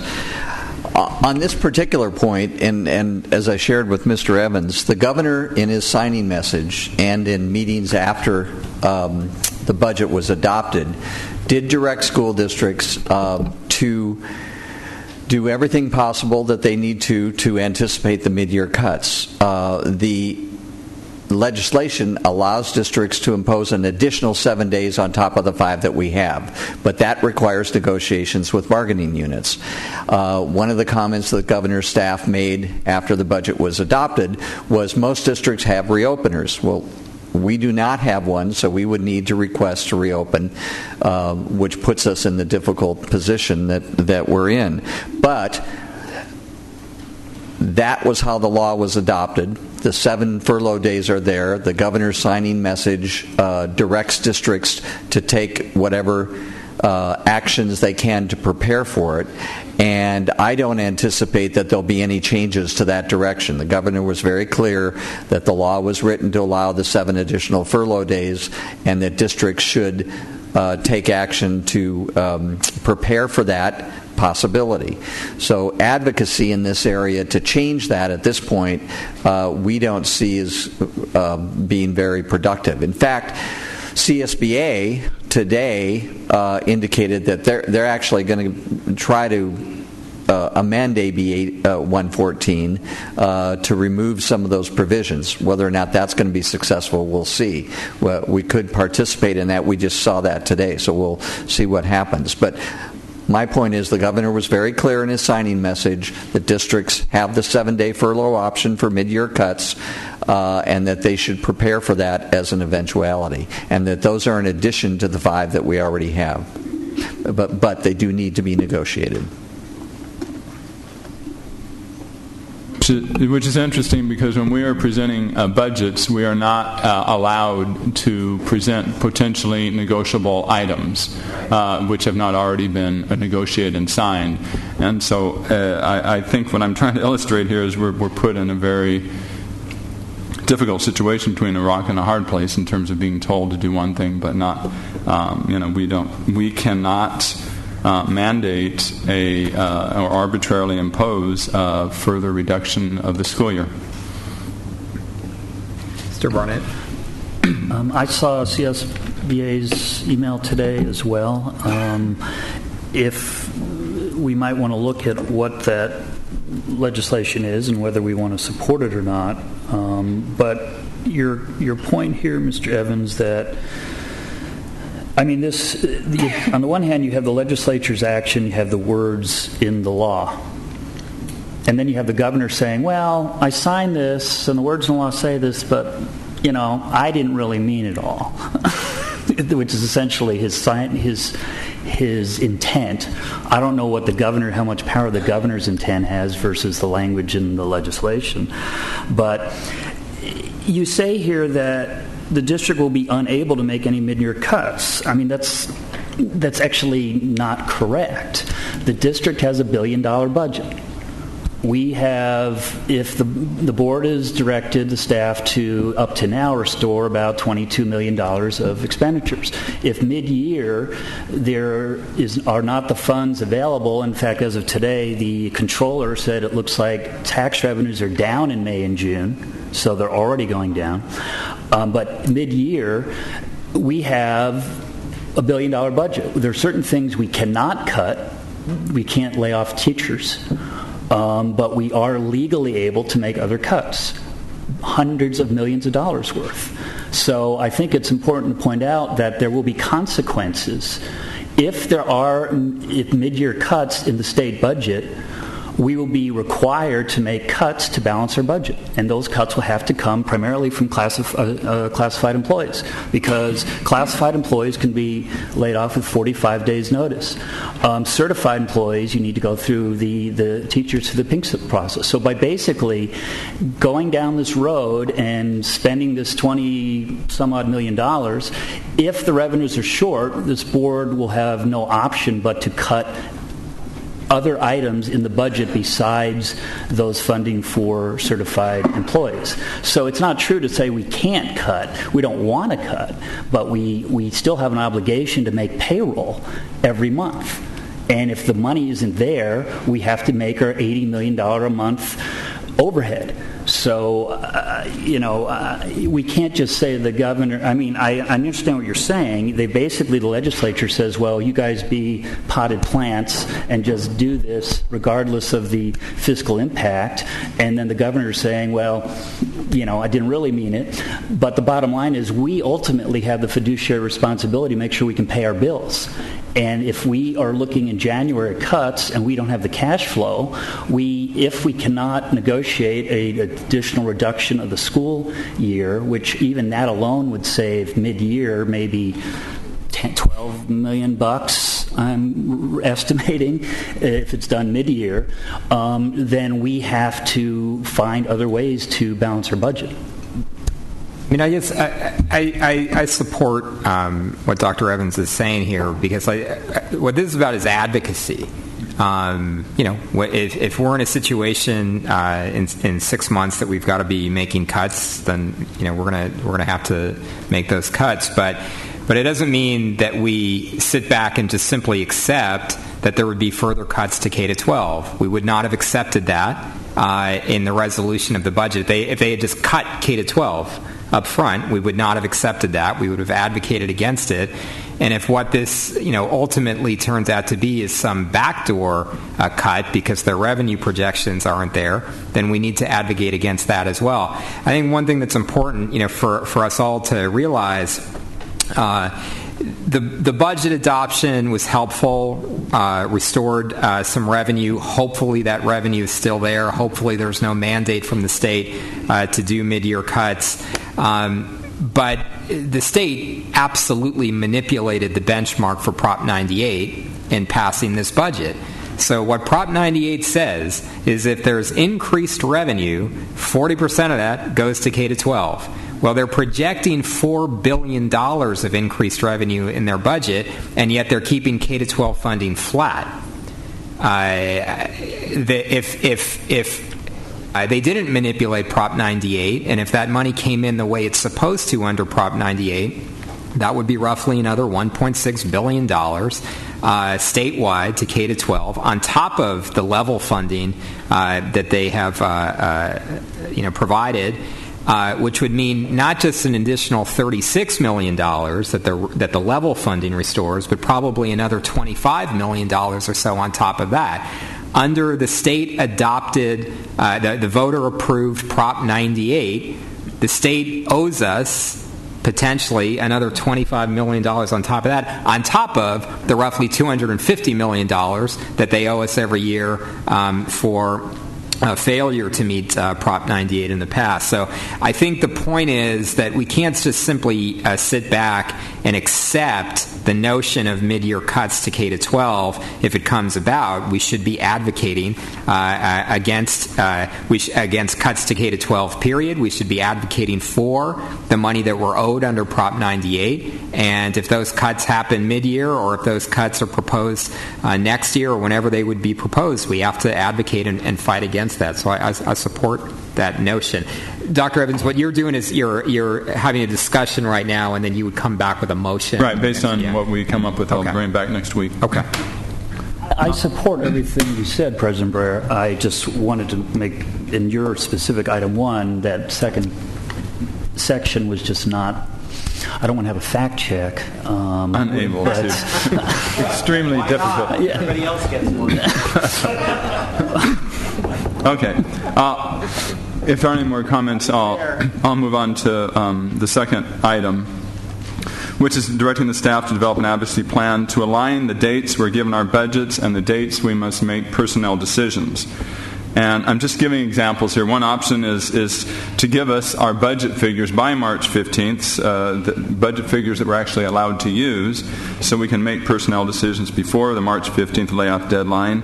The other alternative, which also has problems, would be to allow us to delay personnel decisions until June, when we clearly have or should have an approved budget.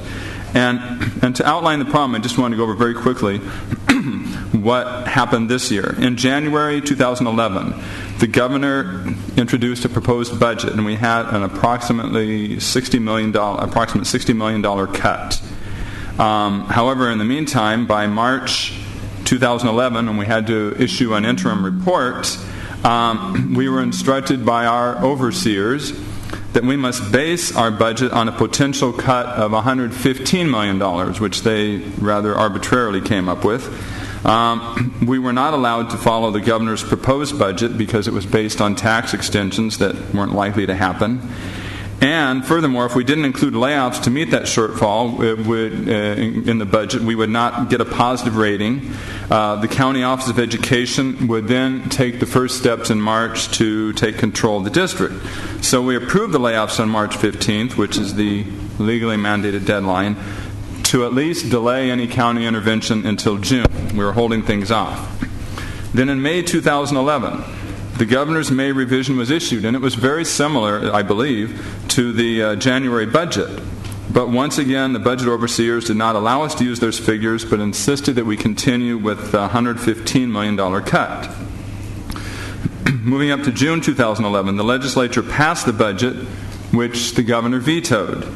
and we had to have our budget approved within days, and we were also in the process of applying for a loan of over $200 million that was to basically meet our expenses on an ongoing basis because of the fact that the state delays their payments to us by so many months, sometimes until the next year. So our bond advisors informed us that if we restored any spending before the budget was passed and signed by the governor, we'd either be charged an exorbitant interest rate or more likely we would be denied the loan. So when we're in the process of approving our budget, we have this gun to our head saying you will not get this loan if you do any further spending. And the reality was that it would July 14th, which is what date today? 2 days from now, it was when we would not be able to make one of our first major payments. And a couple months after that, we would not be able to make payroll if we didn't have this major loan that we took out from the credit markets. So July 2011, with the passage of the budget and the calculation of how much money we plan to receive from this, it's determined that we can recall approximately 300 elementary teachers for this school year, even though it's not likely we'll have funding for that for the following year. So my point is, we've gone by all these old rules, and if the layoff notice deadline and the budget had been aligned, those 300 teachers in their schools would not have to go through all this unnecessary anxiety and turmoil during the past 4 months. It would also not have had such an extended period of uncertainty for those teachers who are not going to be recalled. But under the current rules, if we had not issued those notices on March 15th, our budget would not have been approved and we would have had county intervention. If we had recalled them even in June, we would not have been able to get our loan. So we were required by these rules to go through this very, very insane process. So my point is, and I know there are lots of interests involved. There's the interest of what's the stability of the schools. There's the interest of teachers having advance notice if they're not going to have a job. But we need to find a way to get these aligned, and I know this is the way it's been for a long time, and I know there are lots of groups that don't want to change it, but we need to get those aligned so we can make these decisions in a responsible manner. So that's my comment on number 2. Everybody agrees. Now we just and so do I. I said make you form a Tiger team to work on this. That way you get a lot of input. Yeah. If I could just point out a couple of obstacles that I know the board is aware of. I know the superintendent, myself, and the staff couldn't agree with the story that Mr. Evans just told. It's extremely difficult to get these to align. Getting the state to produce budget dollars by March 15th doesn't work because they don't get their tax receipts until April. And so typically they don't have budget projections that match up with that March 15th deadline because their projections, their tax receipts are in April, and therefore you get the May revise based on the latest tax receipts. So the state's financial schedule doesn't match with the notice deadline. The March 15th notice deadline has come up before in the legislature several times as a possibility of moving it. It came up last year. In 2009, there was a bill that didn't even get out of committee. It's been traditionally strongly opposed by CTA for the reasons that Mr. Evans talked about in the interest of giving teachers as much notice as possible. But again, it creates that problem. So if we were to advocate for moving that notice from March 15th to a June date, we would need to work with other organizations and with CTA to see if we can reach something that would work. But it would require some legislation, and it would really require a change in positions of CTA, which has traditionally opposed the movement of that date. So in essence, what we're left with is the situation that Mr. Evans talked about, extremely difficult for all districts in the state. We're ready to have those discussions, to talk to our local SDEA organization and CTA in Sacramento and see if we can bring others to enter into this discussion to see if we can make some more sense of it. One of the things, in terms of, I understand the reason that teachers do want to have notice earlier, but the reality has been it has not been useful for the teachers because they were given the notices on March 15th and still were not clear what that meant, whether or not they would have a job. So, well, on that, I mean, having been the first year I've been through this horrible process, it's the stress clearly on individuals who for months got these pink slips, and now every single day until the budget adopted, I don't, is it really better for these people who have been going through that than knowing later? I don't know. I mean, so I think if you ask the teachers who've gotten the pink slips, I don't know that it'd be better that it's March versus May after the May revise.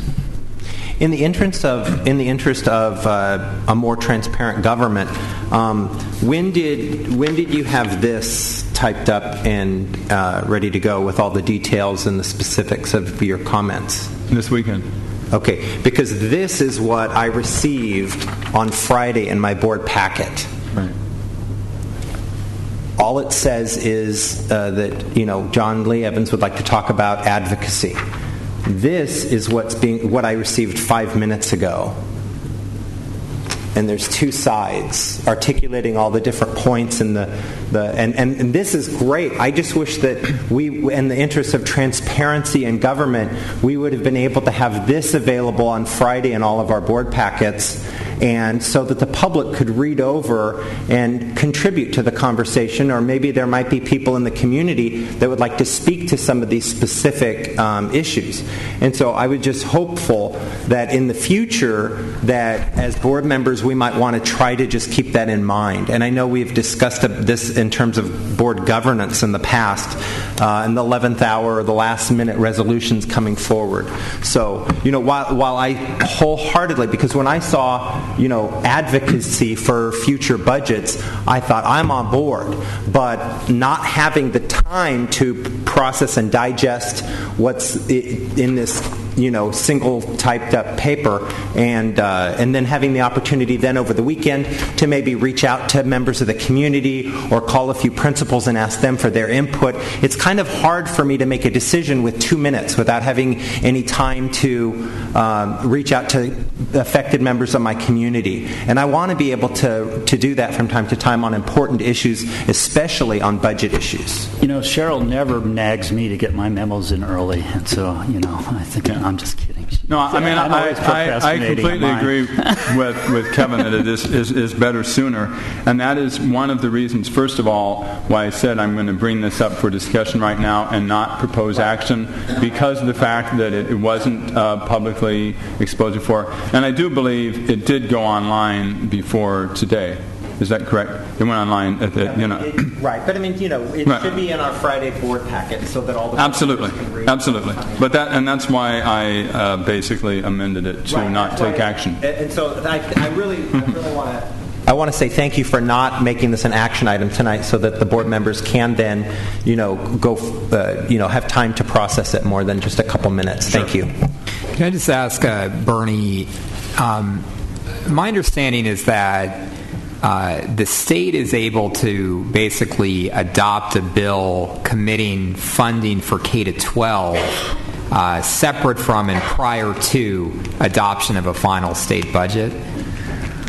That's what the trailer bill is. There's a budget trailer bill and the budget, so they both usually come at in conjunction, which is why we had the budget bill. And Ron will explain that in his presentation. Yeah. A little bit later, we kind of go through what the bills were and how it affected K-12 education. So I think it's related to this point, because I think part of what was so frustrating about the process this last year is that we had the governor, making a commitment to keeping K-12 funding level. We had the Democrats in the legislature making a commitment to keeping K-12 funding level. We had the Republicans in the legislature making a commitment to keeping K-12 funding level. And yet they couldn't agree on a final budget. They could have agreed earlier in the process, and certainly prior to March 15th, that was their commitment. They were going to lock that in, and then they were going to figure out the rest of the budget. And had they done that, this whole roller coaster that John described, we could have avoided. So I mean, I think in terms of on this point, I would certainly be interested. The question of the timing of the notices is, I know, a difficult issue, but I certainly would want to advocate for pushing the state to come to consensus early on, to lock in their support for K-12, and let us work from that point. And then, if the budget gets better, if the tax receipts come in better, fund more, for K-12. But at least, let us know where we're going to be early in the process, knowing full well the deadlines that we're under. That's the kind of advocacy that I would probably support at this point. Right. The idea that the state's going to have the budget a lot sooner is not realistic. But if there was some way to have a trailer bill for K-12, that would be good. Okay. Item number 3.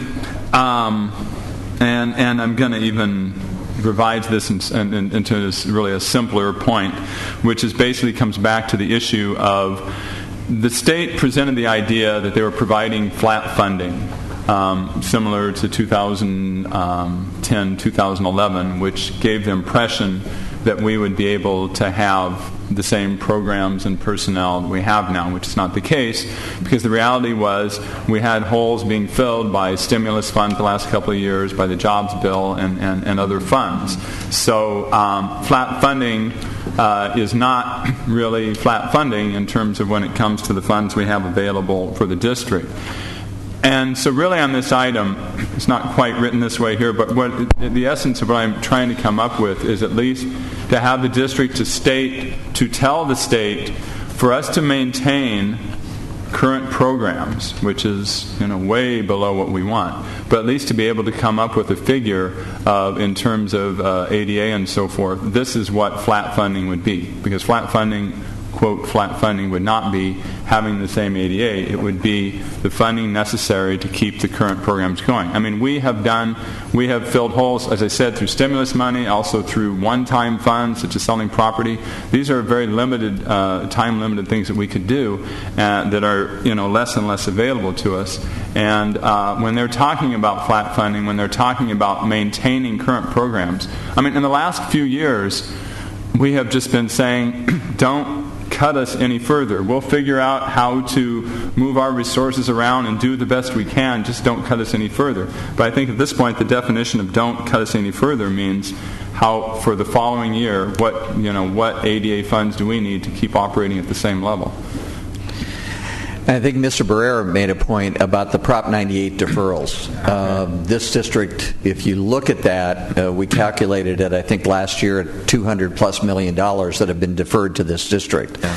So flat funding is not acceptable because of what this board had to deal with. So we need to be advocating for a Prop 98 at a level that allows us to take our programs back to where they need to be. Yeah, and I would also, I had a conversation this weekend with one of our local legislators who's, very much an advocate, a supporter for K-12 and is wanting to help.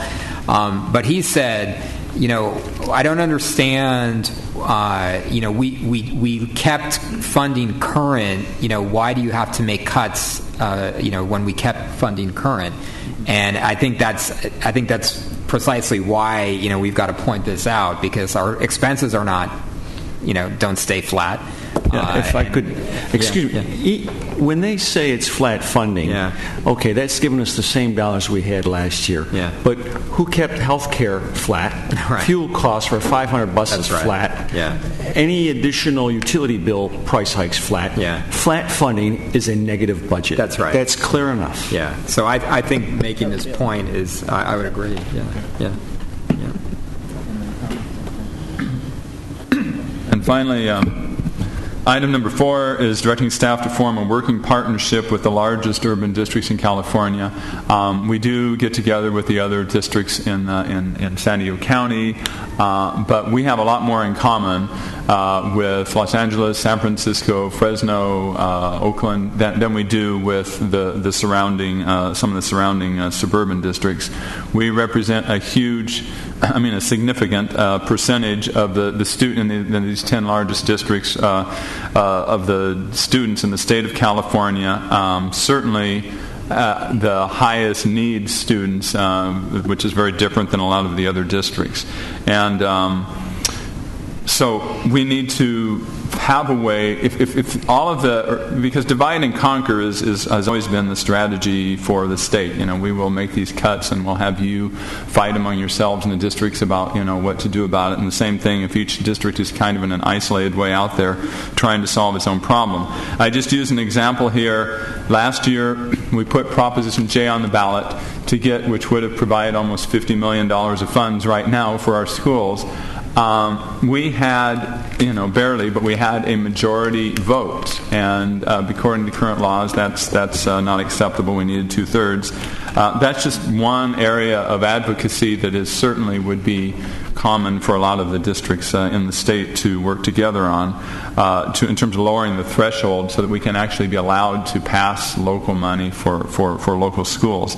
So that my point here is, what can we actively do to partner with these other districts? And I think this is a great item. This is a great reminder. This is something that we've worked on this year. President Barrera was involved in a meeting that we set up in Los Angeles with LA Unified, Santa Ana, and a couple of other districts a couple of months ago when we were starting the discussion of a ballot measure to reduce the 50 to 55% for parcel tax, and that discussion is ongoing. But we have initiated those contacts. This is continuing to push staff in that direction, which we agree and we want to continue to do. As you know, Monica Henestrosa is office with LA Unified, so we are working hand in hand with LA Unified and their advocates really on a daily basis, and we're partnering with them on legislative proposals that they take the lead on and that we take the lead on. So really between LA Unified and San Diego Unified, we have an excellent working relationship at the staff and the superintendent level, and I know board members have met with members of the board president of LA Unified. We just need to branch that out to include Long Beach and San Francisco and Fresno and get some more of the districts involved in that, and we're committed to doing that, and I think this is an excellent direction to staff. Okay, and just one other comment. I think in all of this, part of the purpose of all this too is we really need to do a lot more informing and education of the public of this whole process so that we can really be united in working on this in the coming year. I think if the public had been aware last October and November of what we were going to be facing now at this time of year, Proposition J would have passed a lot more easily. And so I just want to do this well in advance for the following year. Down 52%. Okay. All right. Because I know that there's folks here who want to hear the update on the state budget, I'm going to actually move up items I-4 and I-5. So, Superintendent, could we go to item I-4? President Barrera, I-4 is the Human Resources Report on Attrition. I do not have any of the HR folks here. They've moved them towards the rescission analysis. Yeah, that's right. Okay. So why don't we move to item I-5? I'd like to have Ron Little come forward. Ron has been working on an assessment of the budget signed out by the governor from both a state and a local level, and I'd like to have him walk through his assessment to this point in time with a recognition that there's some critical meetings taking place this week, and he'll be in attendance at the school services workshop where we know that there'll be, in fact, additional detail, but let me turn it over to Ron at this point. Do you understand Mr. Little's not going to shave his beard until the state gives us the money? That's correct. This is my own individual protest going on here. Okay. Soon I'll be sitting in my office and not leaving, just sitting in, sitting in even more than usual. Well, thank you. Good evening, board members. Tonight we'll give you a preliminary analysis of the state budget and its fiscal impacts on the district. And fortunately, I think a lot of this has been discussed already, so we should be able to get through this fairly quickly. We'll begin at a high level and drill down, of course, into the impacts on our district. We'll talk about the cash deferral problems and the constraints that they're going to cause on our restoration efforts. We'll look at a revised district budget, and then we'll have some concluding remarks. So as Mr. Reinerson spoke to earlier, the state budget really is three large bills. We have the main AB 110 bill, which is the comprehensive state budget bill.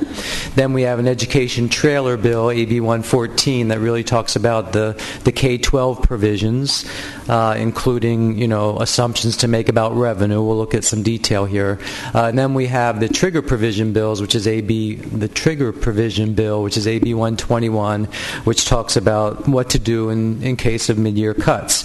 As you may recall, also there were these are trailer bills. There were also some engine bills ahead of time, which address CSR, relaxation penalties, as well as Tier 3 funding, et cetera, et cetera. And those were done, I believe, in March, late March or early April. So tonight we're just going to look at how these bills in total impact us and individually as well.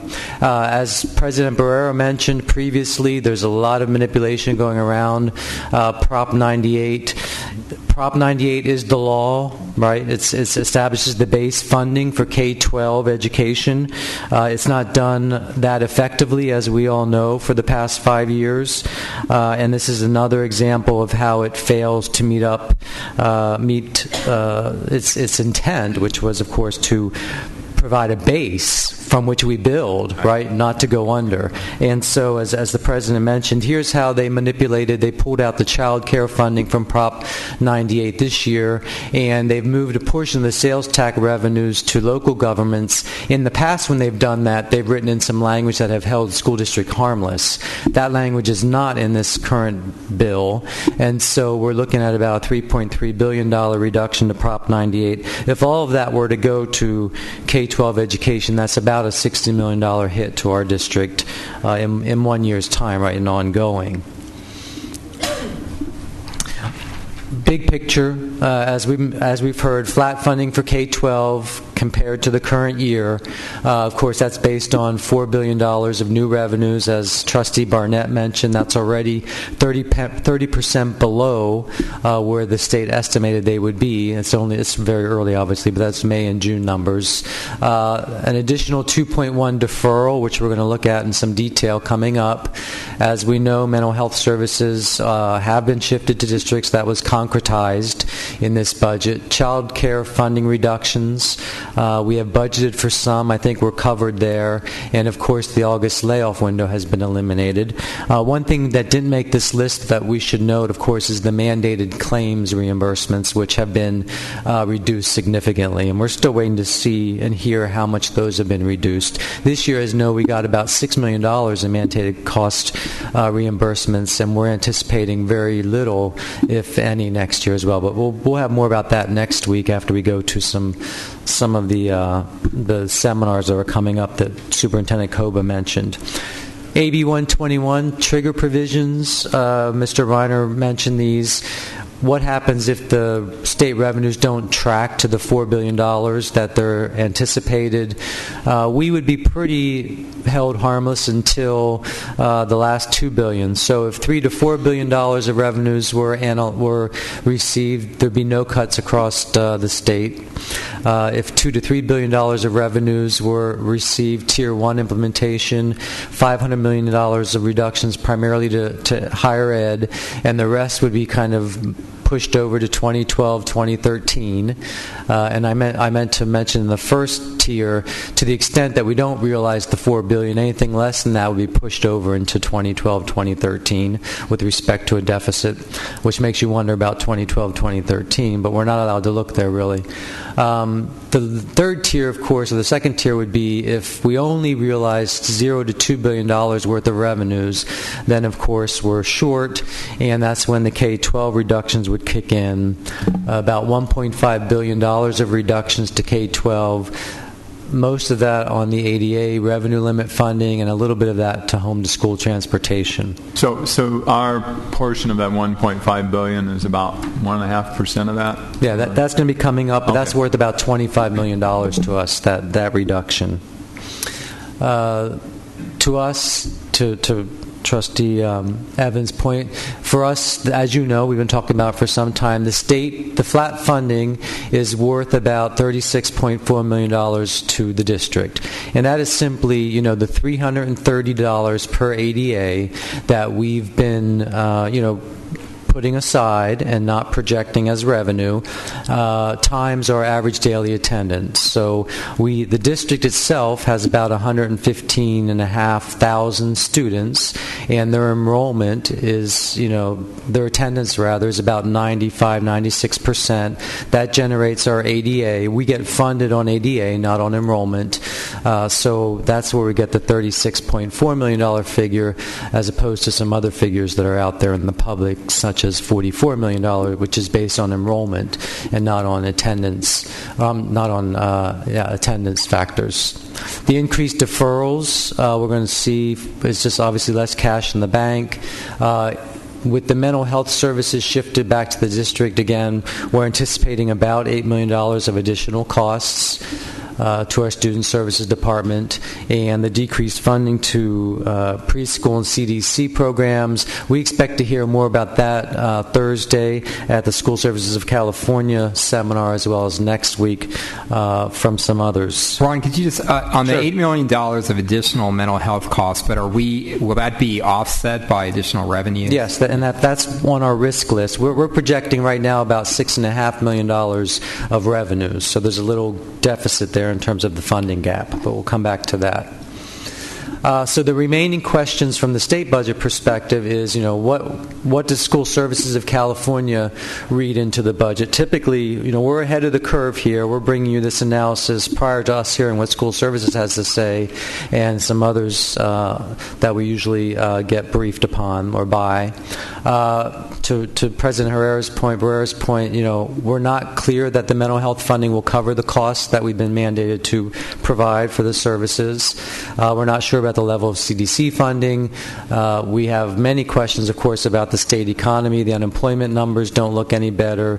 The tax receipts, will they exist? Will they materialize? Let's hope. Legal challenges, the RDAs, the redevelopment agencies, of course, are already lined up. Will others follow? And then the mid-year cuts. So these are all questions that remain from a high level. At the AB 114 provisions have gotten a lot of press. This is really the educational trailer bill. It is directing districts to budget for flat state revenues. We had talked about those. To maintain educational programming with those revenues. To focus only on the current fiscal year. And then, of course, it reduces the oversight role, really, of the county, which we've spoken about a little bit previously, to a guidance role, and really takes some teeth out of the oversight work that they've done and have really guided districts through over the past few years. I noted that in here the governor's signing language, obviously, and as Trustee Barnett mentioned earlier, our fiduciary responsibility obviously is to keep the district solvent, and that's going to be one of our primary concerns moving forward in this presentation when we talk about cash deferrals. So with the deferrals, of course, the state has been doing deferrals for a long time, since 2005, 2006. The reliance on deferrals has grown ever since. Back then, it was really it was billed as a one-time stopgap measure to solve a mid-year problem. And since then, they've been using them with more alacrity and more excitement, it seems. And now they're increasing our deferrals by $2.1 billion. That's a 30% increase over our current level of deferrals. So notwithstanding this slide, our current year deferrals total about $70 to $75 million. Next year, we're looking at somewhere between $85 and $90 million of deferrals. Can I ask a question? Actually, I'll let you get to the next page, then I'll ask you, but it's going to relate to this cash received question too. Sorry. This slide shows how the deferrals impact our revenues and our flat funding. We're projecting flat funding of $36.4 million. You'll see on a future slide that we get about 62% of that in the current fiscal year. So 38% of that is deferred into 2012-2013. That means that the cash that we'll receive in the current year is about $22.6 million.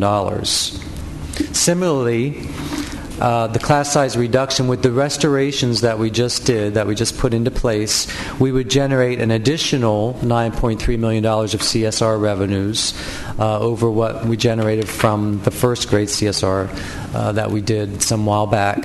Half of those revenues are deferred from the current year into the future year. So in 11-12, we'll receive half of the $9.3 million in terms of what we have in the bank and what we can spend, and that's $4.65 million. Did you have a question, Trustee Barnett? The $22.6 million cash received and then the $4.65 on class size reduction, yes. That's part of the $22 million, the $4.65? That's part of the $27 million. $27 right. So we're adding the $22.6 and the $4.65 and getting about $27 million of, quote, usable cash in the current year. That's a bump over what we expected and what we projected at adopted budget. Okay, and then I guess I'll wait till you get to the next slide to ask you about the additional cash. Then, thanks. Can we hold slide questions until the end of the presentation? No. Because I've been making pages that I don't have questions on. Well, that's good. So we can ask questions at the end. Yeah. Is that okay? That's how we've done it before. That's fine. Yeah. Because I've tried to ask questions during a presentation, and I was told to let's wait to the end of the presentation. Well, the president likes me better. This is a really bad visual, but this is just showing, this is the current deferral schedule. So you can see by the flying dollars that many of the flying dollars from February through June, when we would receive them normally, are all being pushed over that red line into the new fiscal year of July 2012. Again, for the current year, that's worth about $70 to $75 million to us. Next year, it'll be worth $85 to $90 million worth us. We have not seen the new deferral schedule. That we'll see on Thursday. This is the current 2010-11 schedule. So it will probably be a little bit more problematic and a little bit more, a little worse. So we've included that in our cash flow projections, obviously, but wanted to share what it looks like currently. And if I could just add one fact to underscore what Ron is saying. At one point, School Services California calculated this past year that 45% of all of the K-12 dollars had been deferred some point in time, not necessarily into the next school year, but moved from what had been the expected or committed payment date. Yes, and I think that was Mr. Reinerson's earlier point, was there's about $250 million of our funds being deferred in any given 1 year. This you've seen many times. This is our cash flow projections based on our adopted budget and based on our trans. As you know, we did secure the $218 million loan on July 7th. That's why we have $211 million in the bank in July. As you can see, by the time we get to April, we have to pay the trans back. We make one payment in January and the final payment in April. And once we make that final payment in April, we'll have $3.2 million of cash in the bank. And as we've noted prior, to get through the rest of the year, and because of the deferrals, we'll need to borrow from some of our other funds to the tune of about $70 million in the current year. Now, this is old information, right? So this doesn't include the new deferrals, because that $70 million will go up closer to $80 or $85 million that we'll have to borrow internally. So we're borrowing from State Schools Facilities Fund primarily. This is what that graph looks like with the addition of the flat funding. So this is our cash flow. This is our general fund. We have the $218 million in the bank. We use that to get through the first half of the year till we get our property taxes and our first apportionment from the state. That's why December escalates and goes up there quickly. Then, by the time we've added in the flat funding, in April, cash-wise, even though it's worth $36.4 million, cash-wise it's worth $22.6, and we've gained about $18.6 of that by April. So the rest, obviously, we're gaining in May and June. So in April, then, we're almost at $22 million of cash in the bank with the flat funding. So now we're going to add in the CSR restoration that we just did over the weekend. So now, again, we have the the cash in the bank in July from the loan that we took out. We hit December and January. We add in, the deferrals, factoring in the cost of the CSR and factoring in the additional CSR revenues, only 50% of what we'll get. We're now left with about a little over $5 million in the bank at the end of April. So again, as we've said, we have to make commitments to the trans in that month. We've committed to the financial markets as well as those who bought our notes that we would not borrow internally in April, obviously, so that when we pay back their loans, we can show them that we have done that without the aid from other internal borrowing.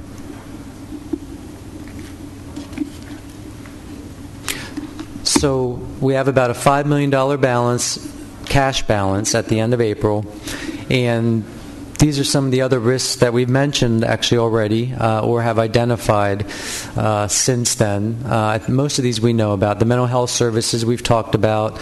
We're not sure about the preschool impacts yet. We feel that we did build in about $3.5 million worth of excess teachers and excess certificated staff. So those are some over formula teachers, although minimal, and an excess pool. We're expecting that probably to double based on the challenge around the restorations. We're hopeful that it won't, but that's kind of our realistic projection at this point. We also have some other staffing needs, some other challenges with the layoff process that will add to our risk to the tune of $1 million or $2 million. So we're looking on this slide somewhere between $4.5 million to $5.6 million worth of additional risks. And a reminder, we really want to have a buffer in April with respect to a cash balance. This addresses Trustee Evans' question. So what would mid-year budget reductions look like for us? The revenue limit reduction would be worth about $23 million to us.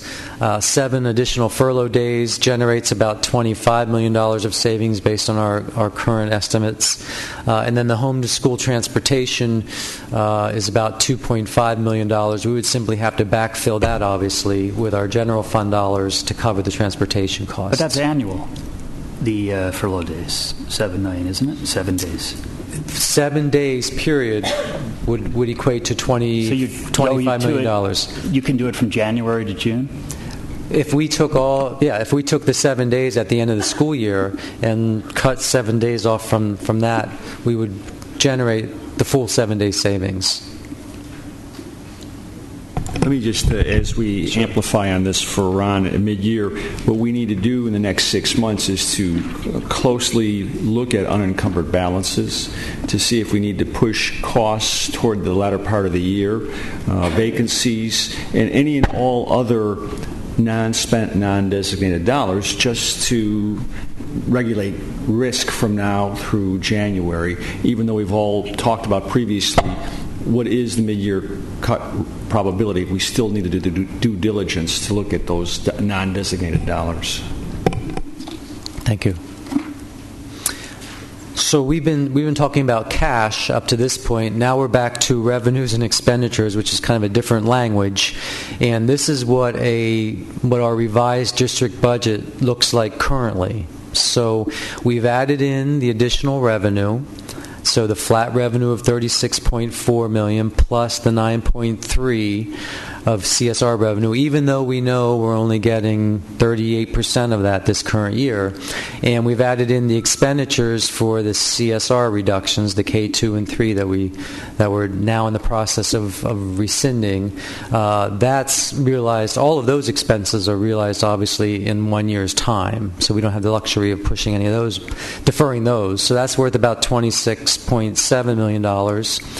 That takes us to a bottom line of $41 million deficit spending, but looking a little bit better at the bottom line with respect to a reserve surplus. And again, this is a budgeted reserve surplus. It does not reflect any cash surplus that we've just looked at.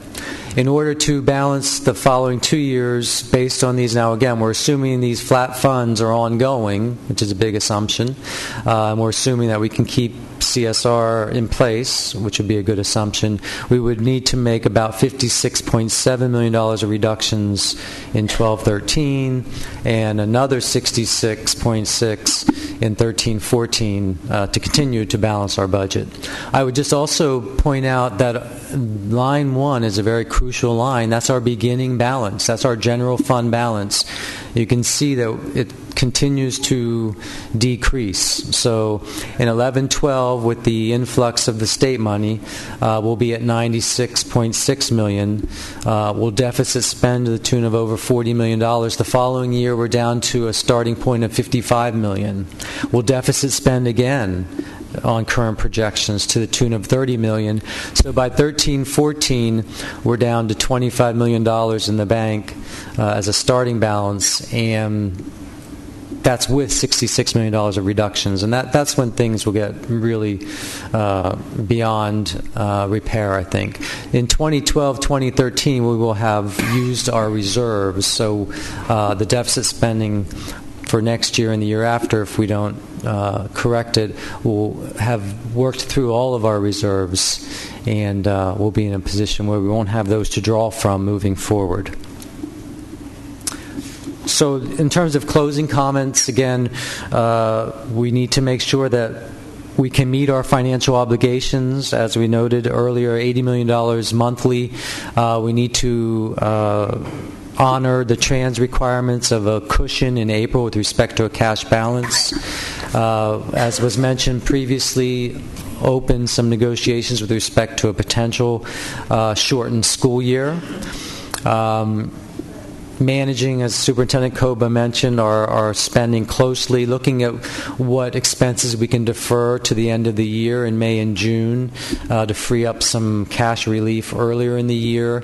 And of course, this is again the preliminary analysis. We'll bring back more next week with respect to anything that we learn. So with that, I'd be happy to answer any questions. And I would like just to add, I think, Ron, you moved over a bullet quickly. We will continue to scrub, continue to get information, try to sort out where we can adjust to restorations to support staff. I think what Ron is telling you today, we've essentially still have a number of questions and still need to clean up and get some more analysis this week before we can come back and talk with any more depth about where the restoration status is. Okay. We've got a couple of public speakers that we'll call up before we go to board questions and comments. So Dennis Shamp, Candy Nieto, Lance Wren, and Ricky Lopez.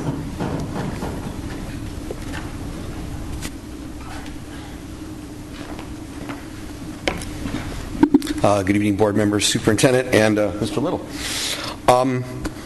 In the past, I've tried to get my point across with fairy tales and 80s pop songs and Lewis Carroll nonsense lyrics, but I'm angry, I'm depressed, I'm frustrated, I'm tired, and I've decided to be a little more serious tonight. After listening to Mr. Little's budget presentation, I'm still confused as to why two specific items of revenue are not being listed in this budget, or why they're not being broken out and shown to us about where we can use monies to recall and save more teachers' jobs. First of all, I'm looking at attrition.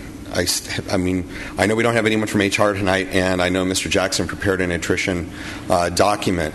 But after looking at that document, we have approximately 180 certificated FTEs that retired this year, and that's equating to about $15 million in revenue that we should be using to recall an additional 180 teachers above this 381. Because we have to factor in the 78 that no one seems to want to discuss, or that no one's heard names of yet, that were done on the June 3rd principals meeting with Mr. Koba. I don't understand why that money is not being discussed at all, and why we aren't using that to recall other teachers. In addition, during the April recall hearings, it was discovered that 22 members were issued recall notices that had never been laid off. So they shouldn't have been recalled. So we have 22 additional FTEs that should be used to recall an additional 22 teachers. That's about $1.8 million more dollars. We're looking at an additional $16 million in money that should be used, and I never see it discussed on the budget, and I have a question, and why is that? Now, with regards to these recalls, when will we be notified of these 381 recalls? I've been waiting since June 3rd. I keep getting congratulatory messages from my principal going, hey, he keeps recalling teachers, you must be back. And I have yet to receive a document, a phone call, an email, a memo, anything that says welcome back. I know where I am on the recall notice. I should have been recalled by now, and yet we have not heard anything. As you mentioned earlier, this is extremely frustrating, and I would like to go home tonight and tell my wife that I'm going to have a paycheck at the end of July, that we'll be able to pay our mortgage, put food on the table. Instead, I'm here every week defending my job instead of being with my sons at their Boy Scout meeting. I'd like to know that this district values my 8 years of education experience. More than 8, because I started off as a classroom volunteer when my oldest, who's now 20, started kindergarten. I've got a lot riding on your decisions, as do the rest of our group, and we'd like to not be hanging for another day. Thank you for your time.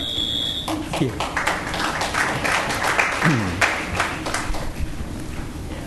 Candy Nietos, my address is on file, and when I saw cash resources for additional restoration, very limited, I had to come. You know, it's always hope eternal, so I'm here again speaking on behalf of CBET, you know, to ask for restoration. And I know we're still looking at teachers, but we ran off of $500,000. Our funding went in Tier 3 status 3 years ago.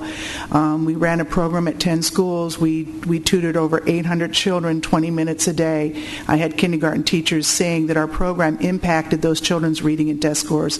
So I know you have a lot of tough decisions, but I would be remiss if I did not come forward and at least ask. So that's what I'm here for. Thank you very much.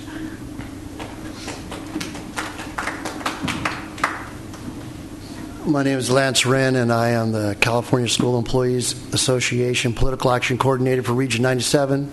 I would be remiss if I stood up here and told you that I'm real happy about this budget, but I want to let you know that any funds that you can identify to restore bus drivers, para-educators, and secretaries would be greatly appreciated. But I have to speak a little bit about budget and about political action. I'm real happy with John Lee Evans' proposal to advocate. This is what I do. We, CSEA, worked on the Jerry Brown campaign, Proposition 24 and 25. 25 got you your funding this year by June 15th. Little past that, but it got it because they weren't going to get paid. Prop 24 is a little more interesting. What Prop 24 tried to do was it tried to rescind $2.5 billion with a tax cut to the 1% richest Californians. If you read an article by Robert Stiglitz in the March Vanity Fair, Robert Stiglitz is a Nobel Prize economist. He states in that article that 1% wealthiest people in the United States own 40% of the wealth. Last time that happened was in 1929. I want to say something kind of radical, because I like Saul Alinsky and I like Rules for Radicals, but there is not a recession. When you have 10 Californians who last year made $1 billion in take-home pay, there is not a recession. We need to stop falling into line with people who state that we have a recession. We need to stop creating that rhetoric and following that rhetoric because it's not true. When 1% of this nation, wealthiest people, own 40% of the wealth of this nation, it is not true that we are in a recession. Wall Street is seeing record profits. Yet they created the recession a few years ago. So we went around with Prop 24 and we said, let's rescind these $2.5 billion. We're talking about $2.5 billion in state revenues. Let's rescind those to those top richest people. Why would we do that? Because they're going to create jobs with that money. There was no provision in that in those tax breaks for them to create one job. Not one job. If you don't create jobs with the money that we give you in tax breaks, how can you possibly create revenues for the state?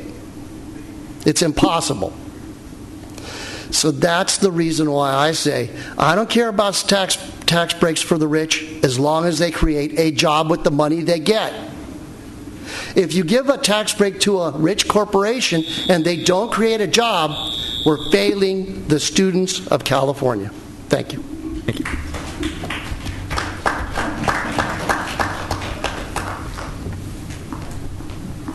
Hi, my name is Ricky Lopez, and my daughter is Calista Lopez. She goes to Valencia Park, and I am here to desperately ask you to save the 3 teachers needed for dance and drama.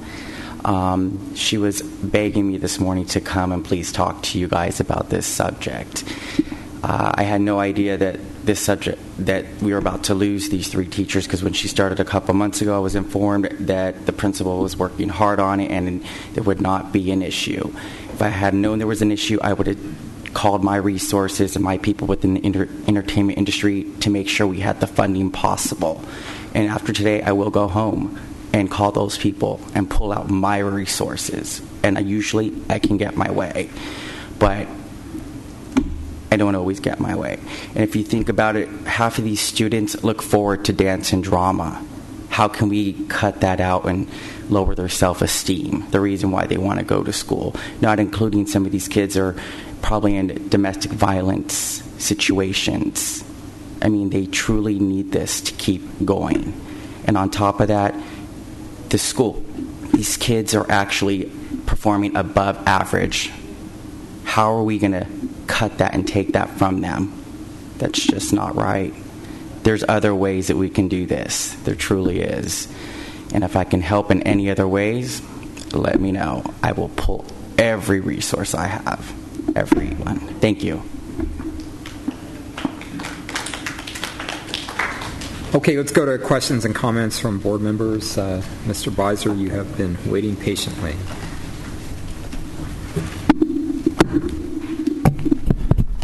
All right, taking a look at the trans notes that just went through, I'm kind of curious because when we have all the deferrals, then we have to go get a loan and we have to pay interest on that. What was your assessment of how we did in terms of our interest rate? Our trans interest on the trans rate? We did well. We came How in, well? We came in about half of what we thought we would with respect to the interest rate. So I think we funded it at 23 basis points, and we were expecting somewhere around 40 basis points. Wow. Okay. So because we had a very competitive proposal to the markets. Correct. Then we were able to save about how much money? About $400,000 in interest. $400,000 in interest. That's great. Okay, good. On page 5 of the presentation, it states that that's where you talk about the tier 1, tier 2, in case the rosy picture of additional revenues doesn't materialize in Sacramento. So if the revenue actually turns out to be only $3 billion, we have no mid-year cuts, right? That's correct. Okay, so wow. So if the projections of revenue are $1 billion less than what Sacramento predicts, then there will be no mid-year cuts. Okay, I just want to make sure. And then if the revenue even goes down to $2 billion, it says here that to $2 billion to $3 billion of revenues, then there will be $500 million in non-K-12 reductions. So if that revenue projection goes, it's not $4 billion, it's not $3 billion, but it's between $2 to $3 billion, then there's no mid-year cuts. According to AB 121, yes. Okay, great.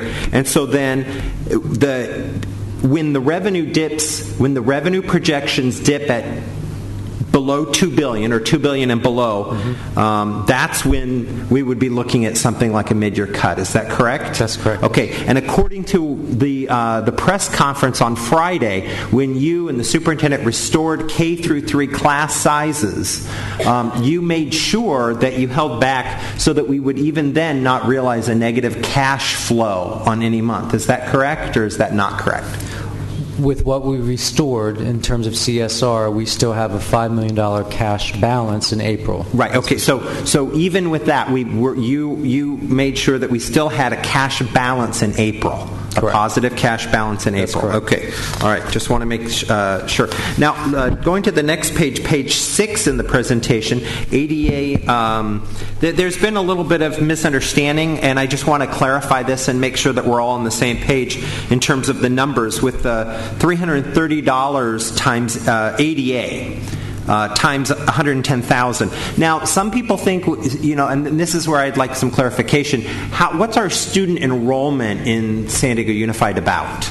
It fluctuates, but it's somewhere between 115.5 and 116. So, in any given year, we start at a high side, and then we lose somewhere between 500 and 600 students over the course of the year. Somewhere in the range of 115 to 116,000 students. Okay. So I've heard before 130,000 or 133,000. Where does that number come from, and how does that relate to the 115,000 number? I believe that the total district enrollment, when you include charter school enrollment, is closer to 133, 134,000. Okay. So if we include the charter schools, then in San Diego Unified, we have 133,000 about. I believe that's true, yes. Now, do we get the money, the ADA, from those charter schools? No, that goes to the charter schools. Okay, so then when we calculate ADA for budget reasons, we only use that 115,000 enrollment number. That's correct. Okay. So now, do we get money from Sacramento based on that 115,000 or based upon the students that actually show up each day? Right. We get funded based on attendance. Right. And so that's where the 110,000, because we're not at 100% enrollment yet. Right. Mm-hmm. Okay. I got you there. Okay, good. Now, on the mental health services shifted to the district of $8 million, did we account for about $6 or $6.5 million in our own budget? Yes, so we're projecting about $6.5 million of revenues and $8 million worth of expenditures. Okay. The revenue estimates come from the county and from the state, and our estimates with respect to costs come from our student services department and our finance department. Because I just remember that we've discussed this cost shift. Yes, we did. Before. Okay. And then on page 10, here we talk about class size reduction, additional revenue. Now, just one more time, could you explain to me where does this $9.3 million come from in additional revenue? This comes from the incentives that the state provides to school district with respect to keeping class sizes low. So depending on your student-to-teacher ratio, classes generate additional revenues. So we only get this extra millions of dollars by having small classes in the middle school, high school, or only kindergarten through third grade? Kindergarten through third and ninth grade as well, but this is the K-3 efforts. Okay, so there's a ninth grade CSR. There is as well. And what is that? I'd have to get that number to you. I'm not sure exactly what that is off the top of my head.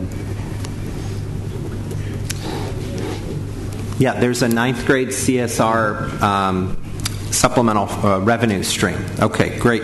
And so the $9.3 million in revenues, are we maximizing that extra additional revenue stream?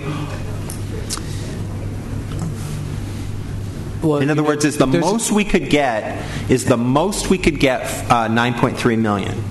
No, of course not. So if we had lower class sizes, we would generate more revenues, but our expenditures would far exceed the revenues that we generate. How much? What's the most we could get in this additional revenue stream? We could realize a maximum of, I believe the number is $1,073 per student. I'd have to do the math with respect to... At previous board meetings, I think that you had mentioned, and I could be wrong, I thought that you had mentioned it was about $22 million. In terms of revenues. Right. That sounds about right. That sounds about right. Okay. So that we could be realizing approximately, we'd have to go back and double check your remarks a couple board meetings ago. We could be realizing not $9.3 million in additional revenue, but $22 million in additional revenue. Okay. All right. And we understand that then that would mean that we would have to lower class size in K to 3 to meet that, to get that extra bonus cash. Okay. Good. And then taking a look at page 14, On page 14, this $5.08 million in April, that's after the CSR restoration, right? Correct. Okay, all right. Just want to make sure that there still will be a positive cash flow to meet our obligations. And then if you take a look at page 15, you have the excess certificated 2 to 4 million, and that you've built in 3.5 million for excess teachers. Is that already in? Yes. So if you built in the 3.5 million, is that already a part of the budget, or is this an additional liability? We're expecting this is an additional liability that we're on top of the 3.5 million we've already built in. Exactly. So we're anticipating that we will be running as much as $7.5 million in excess teachers. We're concerned about the placement of the teachers and the amount of excess teachers we have left over at the end of the process. Yes. But if we're not issuing the rescission notices because we're concerned about it, then how are we going to have excess teachers if we're not issuing those rescission notices yet? The excess teacher pool doesn't decrease as a result of rescission notices being recalled. Right, that's pushing people back out into positions by restoring, for example, the 308 positions. But didn't we undercount student enrollment projections by 0.6% for next year? And could that account for the 44 to 46 excess teachers? We do project on low enrollment, so we're expecting if we reach our mid-level enrollment, we'll need probably another 30 to 35 teachers. Right, and so then that would mitigate that, $2 to $4 million, because if the students show up, because we underestimated the enrollment numbers, and then let's say those students show up, then we're going to have to go out and get the staff. If the students they show won't be excess then. Okay. If the students show up, we'll use the $3.5 million that we build into the budget. Mm-hmm. So this is in addition to that. Okay. Yes. Okay. All right, and then in terms of the ADA, I'm sorry. Can I just clarify that last point? Sure. Yeah. If enrollment comes in at mid projection, we haven't accounted for that, correct, in the budget. We've accounted for low enrollment projection. That's correct. So I'm just trying to. Right. So if the students came in, we'd have additional revenue ADA on top of it. That would offset the cost. Exactly. Yes. Okay. Yep. Oh, I'm sorry, I forgot that point. Going to the ADA piece just real quick, we get all of our money based upon our ADA. No. I'm sorry, that's not true. We don't do how much. What share of our revenue comes from ADA from the state? About 3/4. Okay, about 75%. Yes. Okay, so. How do we, at the school site, how do we track ADA and submit it to the state to make sure it's accurate and that there's follow-up when kids don't come to school? Who does that? I don't know. Perhaps someone from the accounting office could speak better to that. But we obviously have attendance clerks who take attendance and fill out the reports. We have software programs that allow us to track the attendance of students. And then we generate reports that we submit to the state. Well, I would just hope that in our planning for next year that we seriously look at the people that we need at the schools to make sure that we capture the ADA and report it accurately, and that we follow up with the students to make sure that the parents understand how important it is for their children to be in the school, not only for the money, so we get the money, 75% of our revenue from the state, but also to make sure the kids are in the classroom, because if they're in the classroom, we can help them learn more. And if they're sitting at home and nobody's, reaching out to the family to get the kids. So I just would hope that we would seriously look at this, the classified support staff in every school and the ADA clerks at every school to make sure that we're not being a penny wise and a pound foolish. And for us not to have the staff at each site to capture the ADA and to follow up with parents and families, I think is the most unfortunate example of that expression, a penny wise and a pound foolish, especially in light of the fact that 75% of our revenue, as you said, comes from the state through ADA. Thank you. Great. Dr. Evans? I rest my case. Ms. Jackson. Mr. Barnett. Just a couple of quick questions. And I don't know if you can answer Mr. Champ's question about the budgetary impacts of the attrition, because I think it's an important issue versus... Sure. So he can... From a budget perspective, attrition doesn't save us money unless those attrited positions are removed from the budget.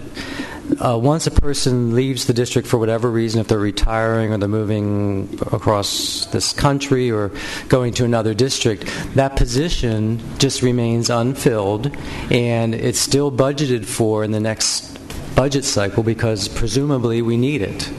If we didn't need the position, then we could eliminate the position, and that would save us some funding. But for the most part, I didn't look at the latest report, but 95%, 98% of all those positions that are attrited are positions that roll over to the next budget year that we fill, and that's how we do use the excess pool, is to backfill those attrited positions primarily, since we have that pool to draw from. So that's why there's no savings per se from a budget perspective with respect to attrition. And maybe, if not you, Mr. Lamont Jackson, thank you. How can I forget that? Couldn't get back on the 22 positions that he mentioned, because I think that's more a specific issue, or maybe we can get that answered. Sure. Okay. Did you want to follow up on that, Dr. Evans, before I ask my next question? Cross-examination. No, I think that was a very good point about the attrition. I've been following that a lot all year in terms of the projection of the attritions, and it is confusing because it doesn't actually save money, but what it does do is provide for employees to be recalled. Mm-hmm. Because if we have, in a position that somebody has left, let's say we're reducing English teachers by a certain number, but then we have 3 English teachers resign, then that means 3 people who were laid off as English teachers could be called in to fill those places, and that's that's the thing that people are very anxiously waiting to find out. And I don't know if we had a status report from, maybe I wasn't paying attention, from the superintendent not on the attrition, but just on the process of the recalls. Was that the timing? Right. Well, maybe just ask 2 more questions and then I'm done. And thank you for confusing me on what I thought was a clear answer from Mr. On the internal borrowing, on page...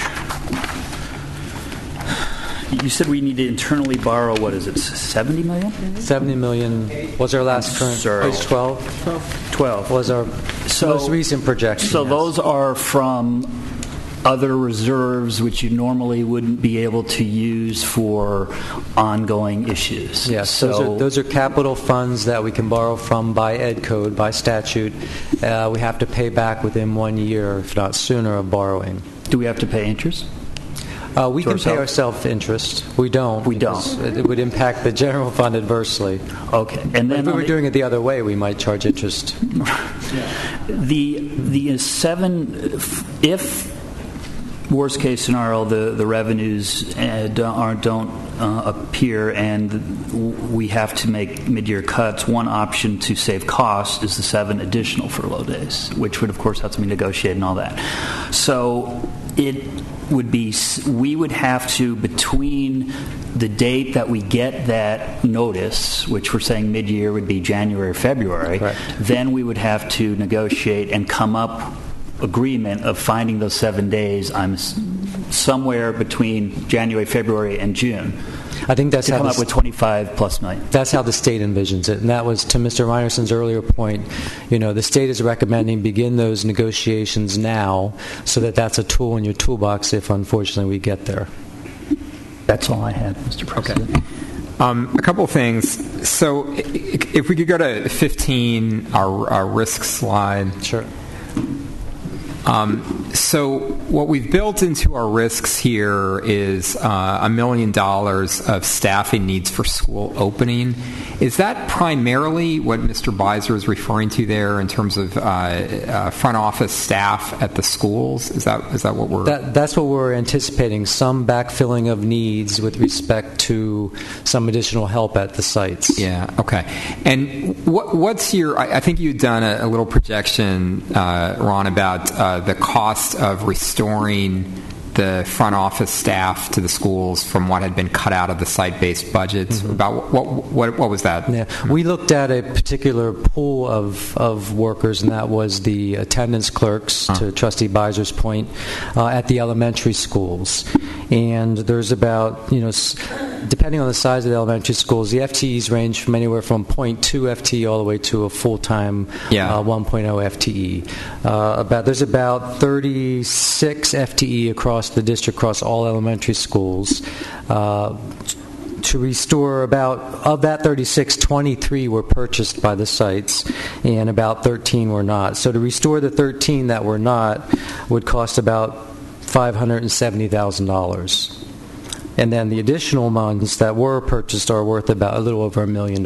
So we're looking at about $1.6 million basically to restore the attendance clerks, which would, of course, reimburse those schools that chose to use their X Factor funds in that way. And those schools that got reimbursed could then use those funds for something else. Correct. Yeah. Yes. So I would strongly recommend to the superintendent and to the staff that, given that we anticipate $1 million of needs when the school opens, that we would look at this $1.6 million, which on another slide we talked about as sort of the the money between the 3 and the 5 in terms of our April, wherever that is. Yeah. So cash resource for additional restorations about $1 to $2 million.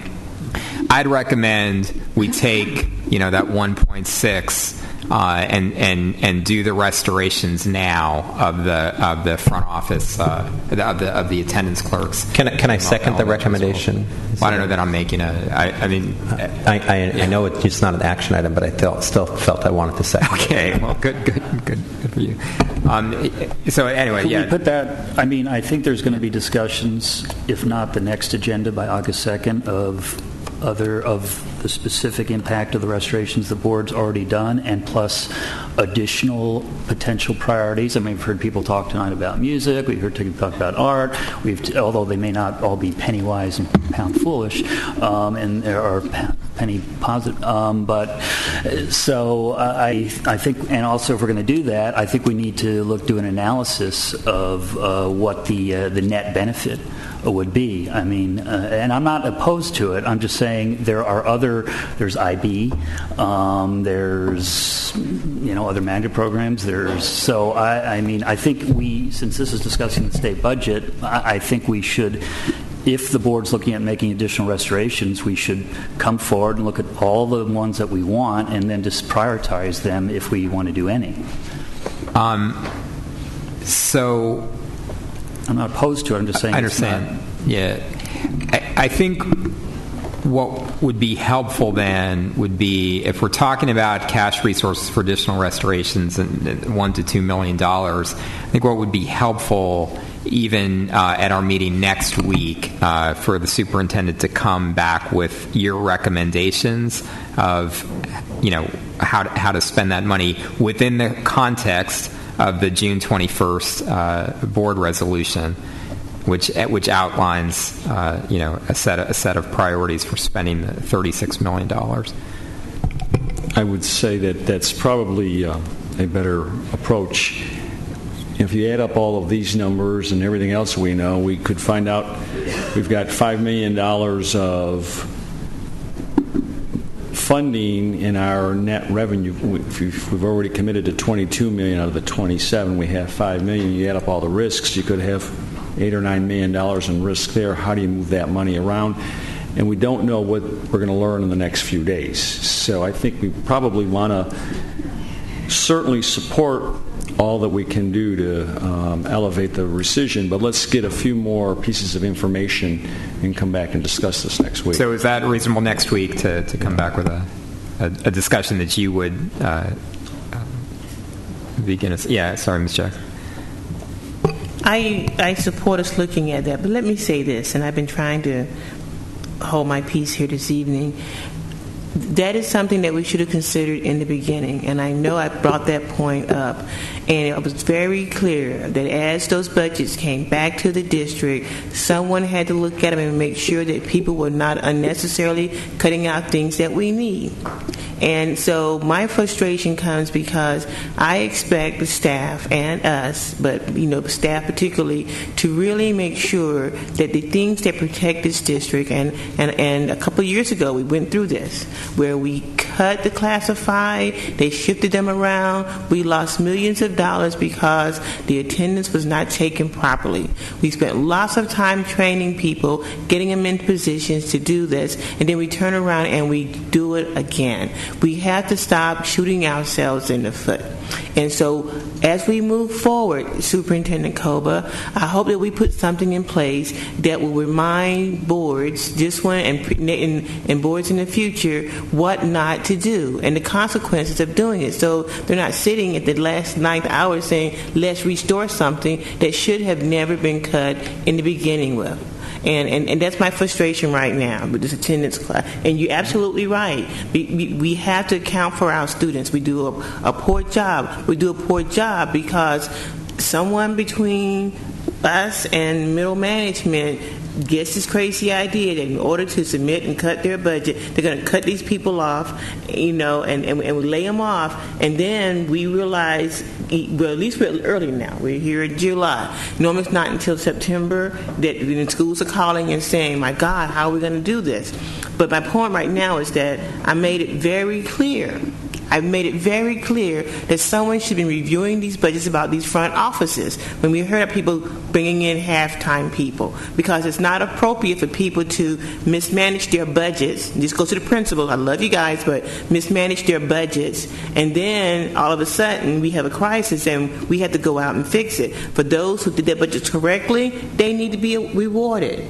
And those who are not doing the right thing, they need to be punished, and we need to make that point very clear so that we're not advancing people to positions that don't know how to balance budgets. And then they get in positions and they can't help their people balance budgets because they never learned when they were a principal. Okay. A couple other points. Slide 14. So looking at the cash flow and where we get dicey in April. First of all, Mr. Little, could you just explain why we would not be doing internal borrowing in April when we're planning to do internal borrowing in May and June? We committed to the financial markets as well as to those who purchased our notes that we would show that we were fiscally sound enough not to need to borrow internally in the same month that we finally paid off our trans note.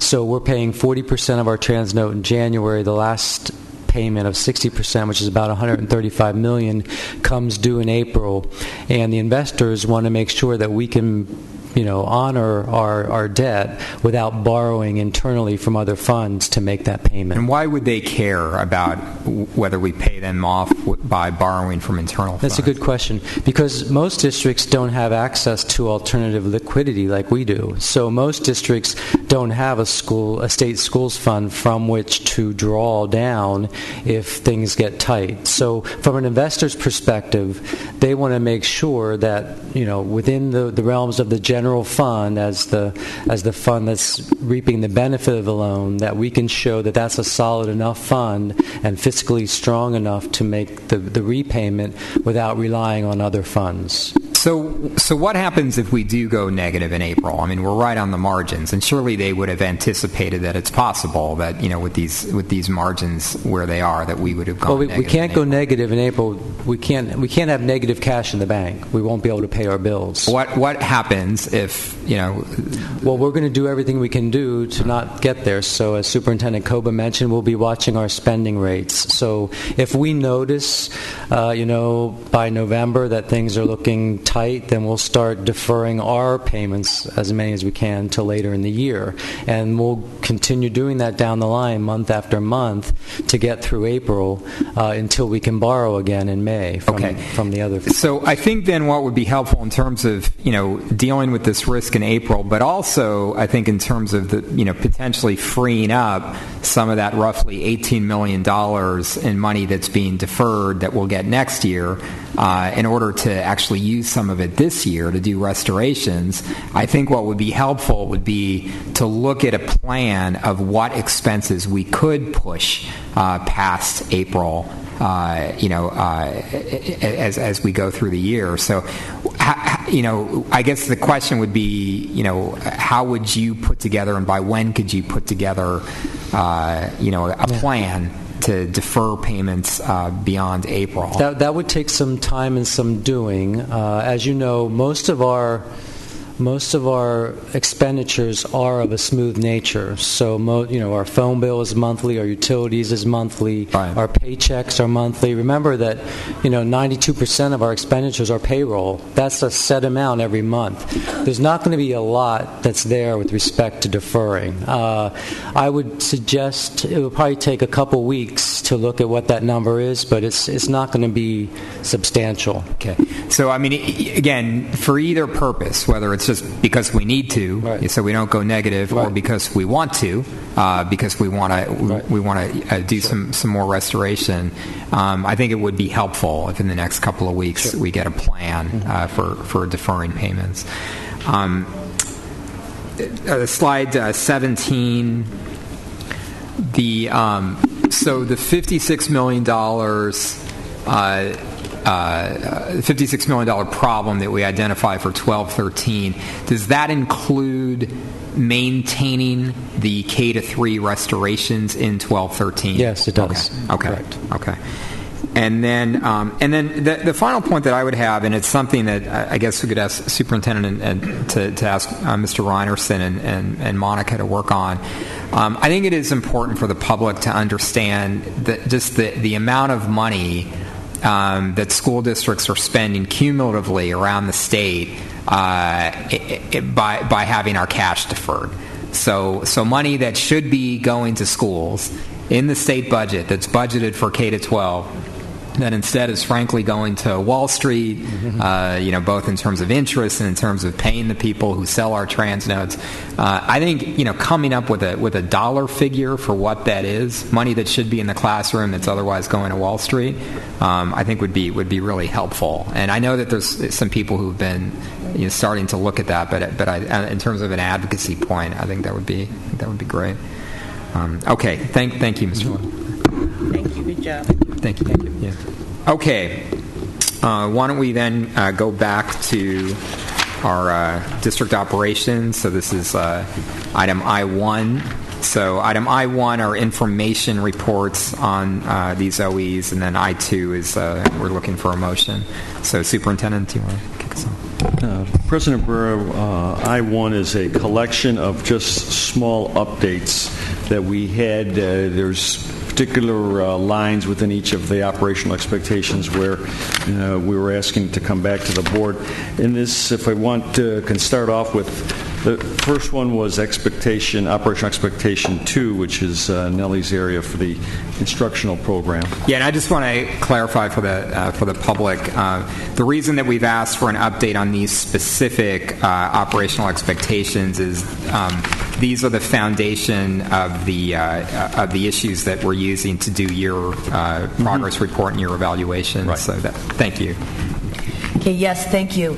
I wanted to also share that we were asked to bring back the items that were most valued by the board. And the first is the instructional program. And 2 of the items that were brought back were here for a short progress checkup, and they were designed to bring the indicators that followed as well as some evidence that we're going to look at when we're looking at these particular items. The 2 items included the fact that, first of all, instruction is standards-based, and that was operational expectation 2.2. And then the second item was that the item 2.4, and that was that students' progress will be measured. So these two very important items are the foundation of what we do. So first of all, item 2.2, we had 4 indicators that surrounded the fact that our curriculum will be standards-based. First of all, district curriculum guides incorporate and reference related academic standards and build towards meeting these standards. So we have curriculum guides in place. And the evidence that this is in fact the case is in our admin procedures that we're following these guides, and that we also have materials and adopted material procedures that require us to follow state-adopted curriculum. The district-developed curriculum as well is designed to meet the state content standards. The second indicator shows that all proposed courses will go through a rigorous process that is designed to ensure that we have a strong coursework. An example and evidence of this is our ICC process, which you're familiar with, and this is a process that vets materials, looks at them, looks to see if they are meeting A through G, if appropriate, and also looks to see that they are aligned with national and state standards, or a program such as a national model program like the International Baccalaureate. A third indicator that shows that we're aligned with standards would be that we're monitoring to ensure that instruction is occurring. And we have different things in place to monitor curriculum. Certainly, area superintendents work with principals to monitor curriculum. Principals work with teachers, and ultimately teachers are responsible for monitoring their curriculum as well. And they meet in professional learning communities and in different forums to monitor what they've done, to look at the work together, and to ensure that they're aligned to state standards. The last indicator that student performance is measured against academic standards includes the review that we do annually of the CST test, the California State test, in grades 3 through 11. And this data is used as a system to look across the system for places where we have areas and strands of extreme need, where we have found great deficit, as well as places where we have we have found excellence. And so in those two cases, the CST data is used in that particular way in the different forums that I described. The second measurement, the student progress, includes other indicators that our group has found, and the indicators vary. We certainly have a variety of standards-aligned assessments as one indicator. We have reporting tools. We have a data system in place with Data Director and they report the student performance periodically, so we have formative assessments as well as the summative assessments. And then we also have progress reports and other check-ins that we do as a system and that we also do in our cluster format. Evidence that we do these things includes our site-based report cards at the elementary level, our progress reports at the secondary grade level, monitoring of students within classes. An example of this might be within an AVID class. We have a monitoring system that is in place where students are monitored and learn to self-monitor. And then we also have technological programs that help us monitor students and keep that communication open with parents. We have Student Connect and we also have Parent Connect. And so those are two other indicators and ways that we show that we're monitoring throughout the academic year. Any questions on OE2? No? I have 3 more indicators. I'll make it. Oh, I'm sorry. Yeah. That's okay. I know it is quite a lengthy process, and we'd be happy to go into detail in our monitoring report in October. But we also provide documentation to students with rubrics and other methods as an indicator. And students also are provided feedback from teachers. You know, really, the most valuable feedback is that immediate feedback that they receive in the classroom, as well as the written feedback that they receive from teachers. And then lastly, as an indicator, schools have in place different ways to monitor their own progress. With Naviance, we have a program that monitors student progress, and we also use the technology to help students get immediate feedback through the I-21 work that we've done. Okay, great. One question on that. Certainly. In terms of on the indicator 5 and the Student Connect and students and parents being aware of progress and so forth online. How far along are we on that?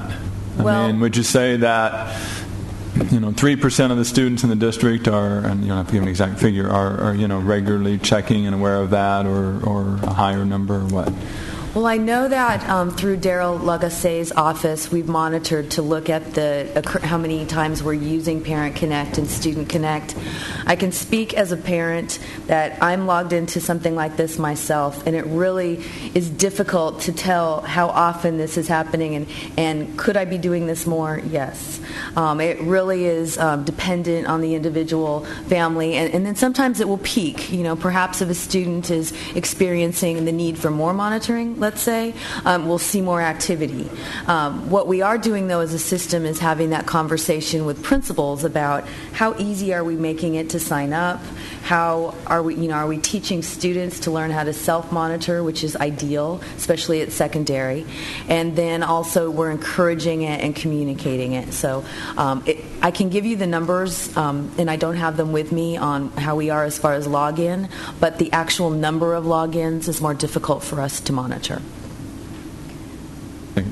All right. Thank you, Dr. Meyer. We discussed actually this at length this morning, so why don't we just say if board members have questions on any of the other OE 4.6, OE 5, or OE 7, please ask them rather than go through each one. So do we have any questions or comments on any of these operational expectations now? We discussed them this morning. Can I move it? It's not. It's an information item. We were reviewing these items this morning in closed session, discussing the superintendent's evaluation, and next week we'll be making public some information about that evaluation, so that will be incorporated into this. Okay. Thank you. So why don't we move to item I2, which is for action, and this is on financial planning OE 6.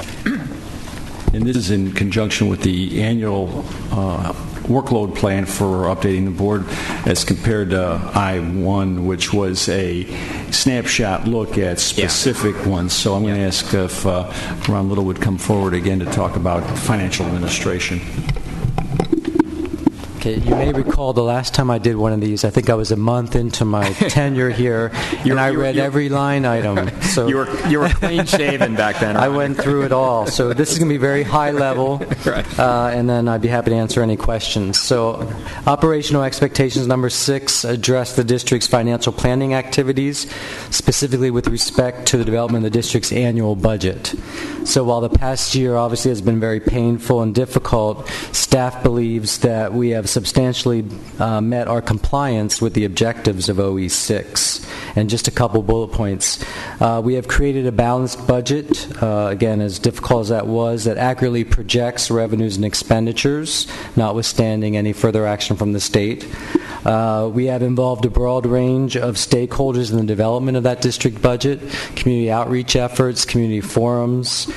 We provided sites more autonomy in the budget decisions vis-a-vis the X model factor, or the X factor model that we developed and implemented.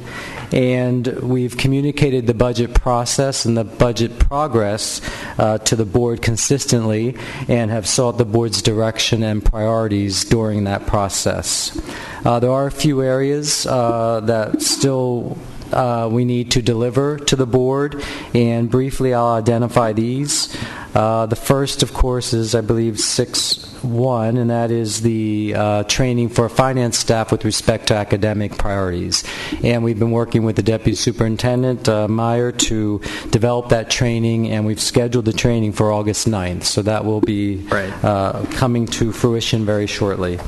We also have been working with... Can I just... Does part of that include more or less what happens at a school as with the intent of being more responsive to the needs of the school? Yes, absolutely. It will go through the school year calendar and the needs and the peaks and valleys along the way. Terrific. Yeah, thank you. Yeah. Working with Mr. Meyerson and his team, we're offering a scaled-down version of the budget book, and again, that's near completion. We expect to have that distributed no later than Friday, July 29th of this month. So, again, it's going to be very scaled down, given our resources, but that will definitely get to the board by the end of the month, and then will be put on the website shortly Will that thereafter. have previous year's actuals? And that will have previous year's actuals, correct? Great. Well, it will have estimated actuals. We won't really know the actuals till we close the books, but we'll have some estimated actuals. The other deliverable is, of course, the 5-year budget plan, and that, of course, is much more challenging a deliverable. What I would offer to this is that obviously a 5-year budget plan needs to be based on the board's priorities, and it needs to include the active engagement of the cabinet and of the district's academic leadership team, and I think also with the community. I think that with the work being done around strategic planning, we need to reconfirm the board's priorities before we embark down that road. The only other piece that I think would be an exception to being compliant, of course, would be, I believe it's OE6, which speaks to a balanced budget that's not expending more than we take in. And of course, that's not the case in the current year, nor at this point for the next 2 years out. So I would offer that for your consideration as well. Right. Any questions or comments? No. Great. Can we get a motion to approve? To approve this one, so move. Second. All right. All in favor? Thank you. Thank you. Thank you, Mr. Little. Okay, and finally, I think an important resolution, I-3, and this is our resolution to encourage lactation accommodation in our school facilities. Dr. Meyer? Yes. Yes, thank you. During this year, we worked together with a team in partnership with the Division of Child Development and Community Health, UCSD, Department of Pediatrics, and particularly with Ann Kashiwa. And we also engaged our Human Resource Department and our PE and Health Department in working on a policy that will provide a safe and welcome place for young teachers, mothers, and other staff members who are young mothers to breastfeed. And so this particular resolution will provide employees with a supportive work environment. It will also include a communication portion, which will involve principals and other staff members. And it really is designed to further the message of the importance of providing a supportive environment for all of our staff members. And we're very proud to have been a part of this partnership. And the particular workforce will provide the training free of charge, and they will work with us to help facilitate this process. Right. I'd like to move approval. So moved. And seconded. And what I would just say is I think this is very important. As I understand, we're the first large school district to adopt such a policy. Yes, that is my understanding, and I did also want to share that in the Human Resources Department, next to Mary Wager's office, we have a room that is available to our staff within this building, but this is something that we understand is the first urban school district to do. No, I think it's great, and I think it's important. It's obviously important to our employees, but it's also important to send a message to, I think, employers throughout this region that kids are more ready to learn who have been breastfed. And so I think we're this has important academic consequences, for our district as well. If what this hopefully results in is more and more employers, setting up supportive facilities and environments for employees. So thank you, Dr. Meyer, for taking the lead on this. Thank you. Yeah. Okay, we've got a motion and a second. Please vote. Okay, we are adjourned. Thank you. You really get us since 9 o'clock. It's been a long day. Yeah.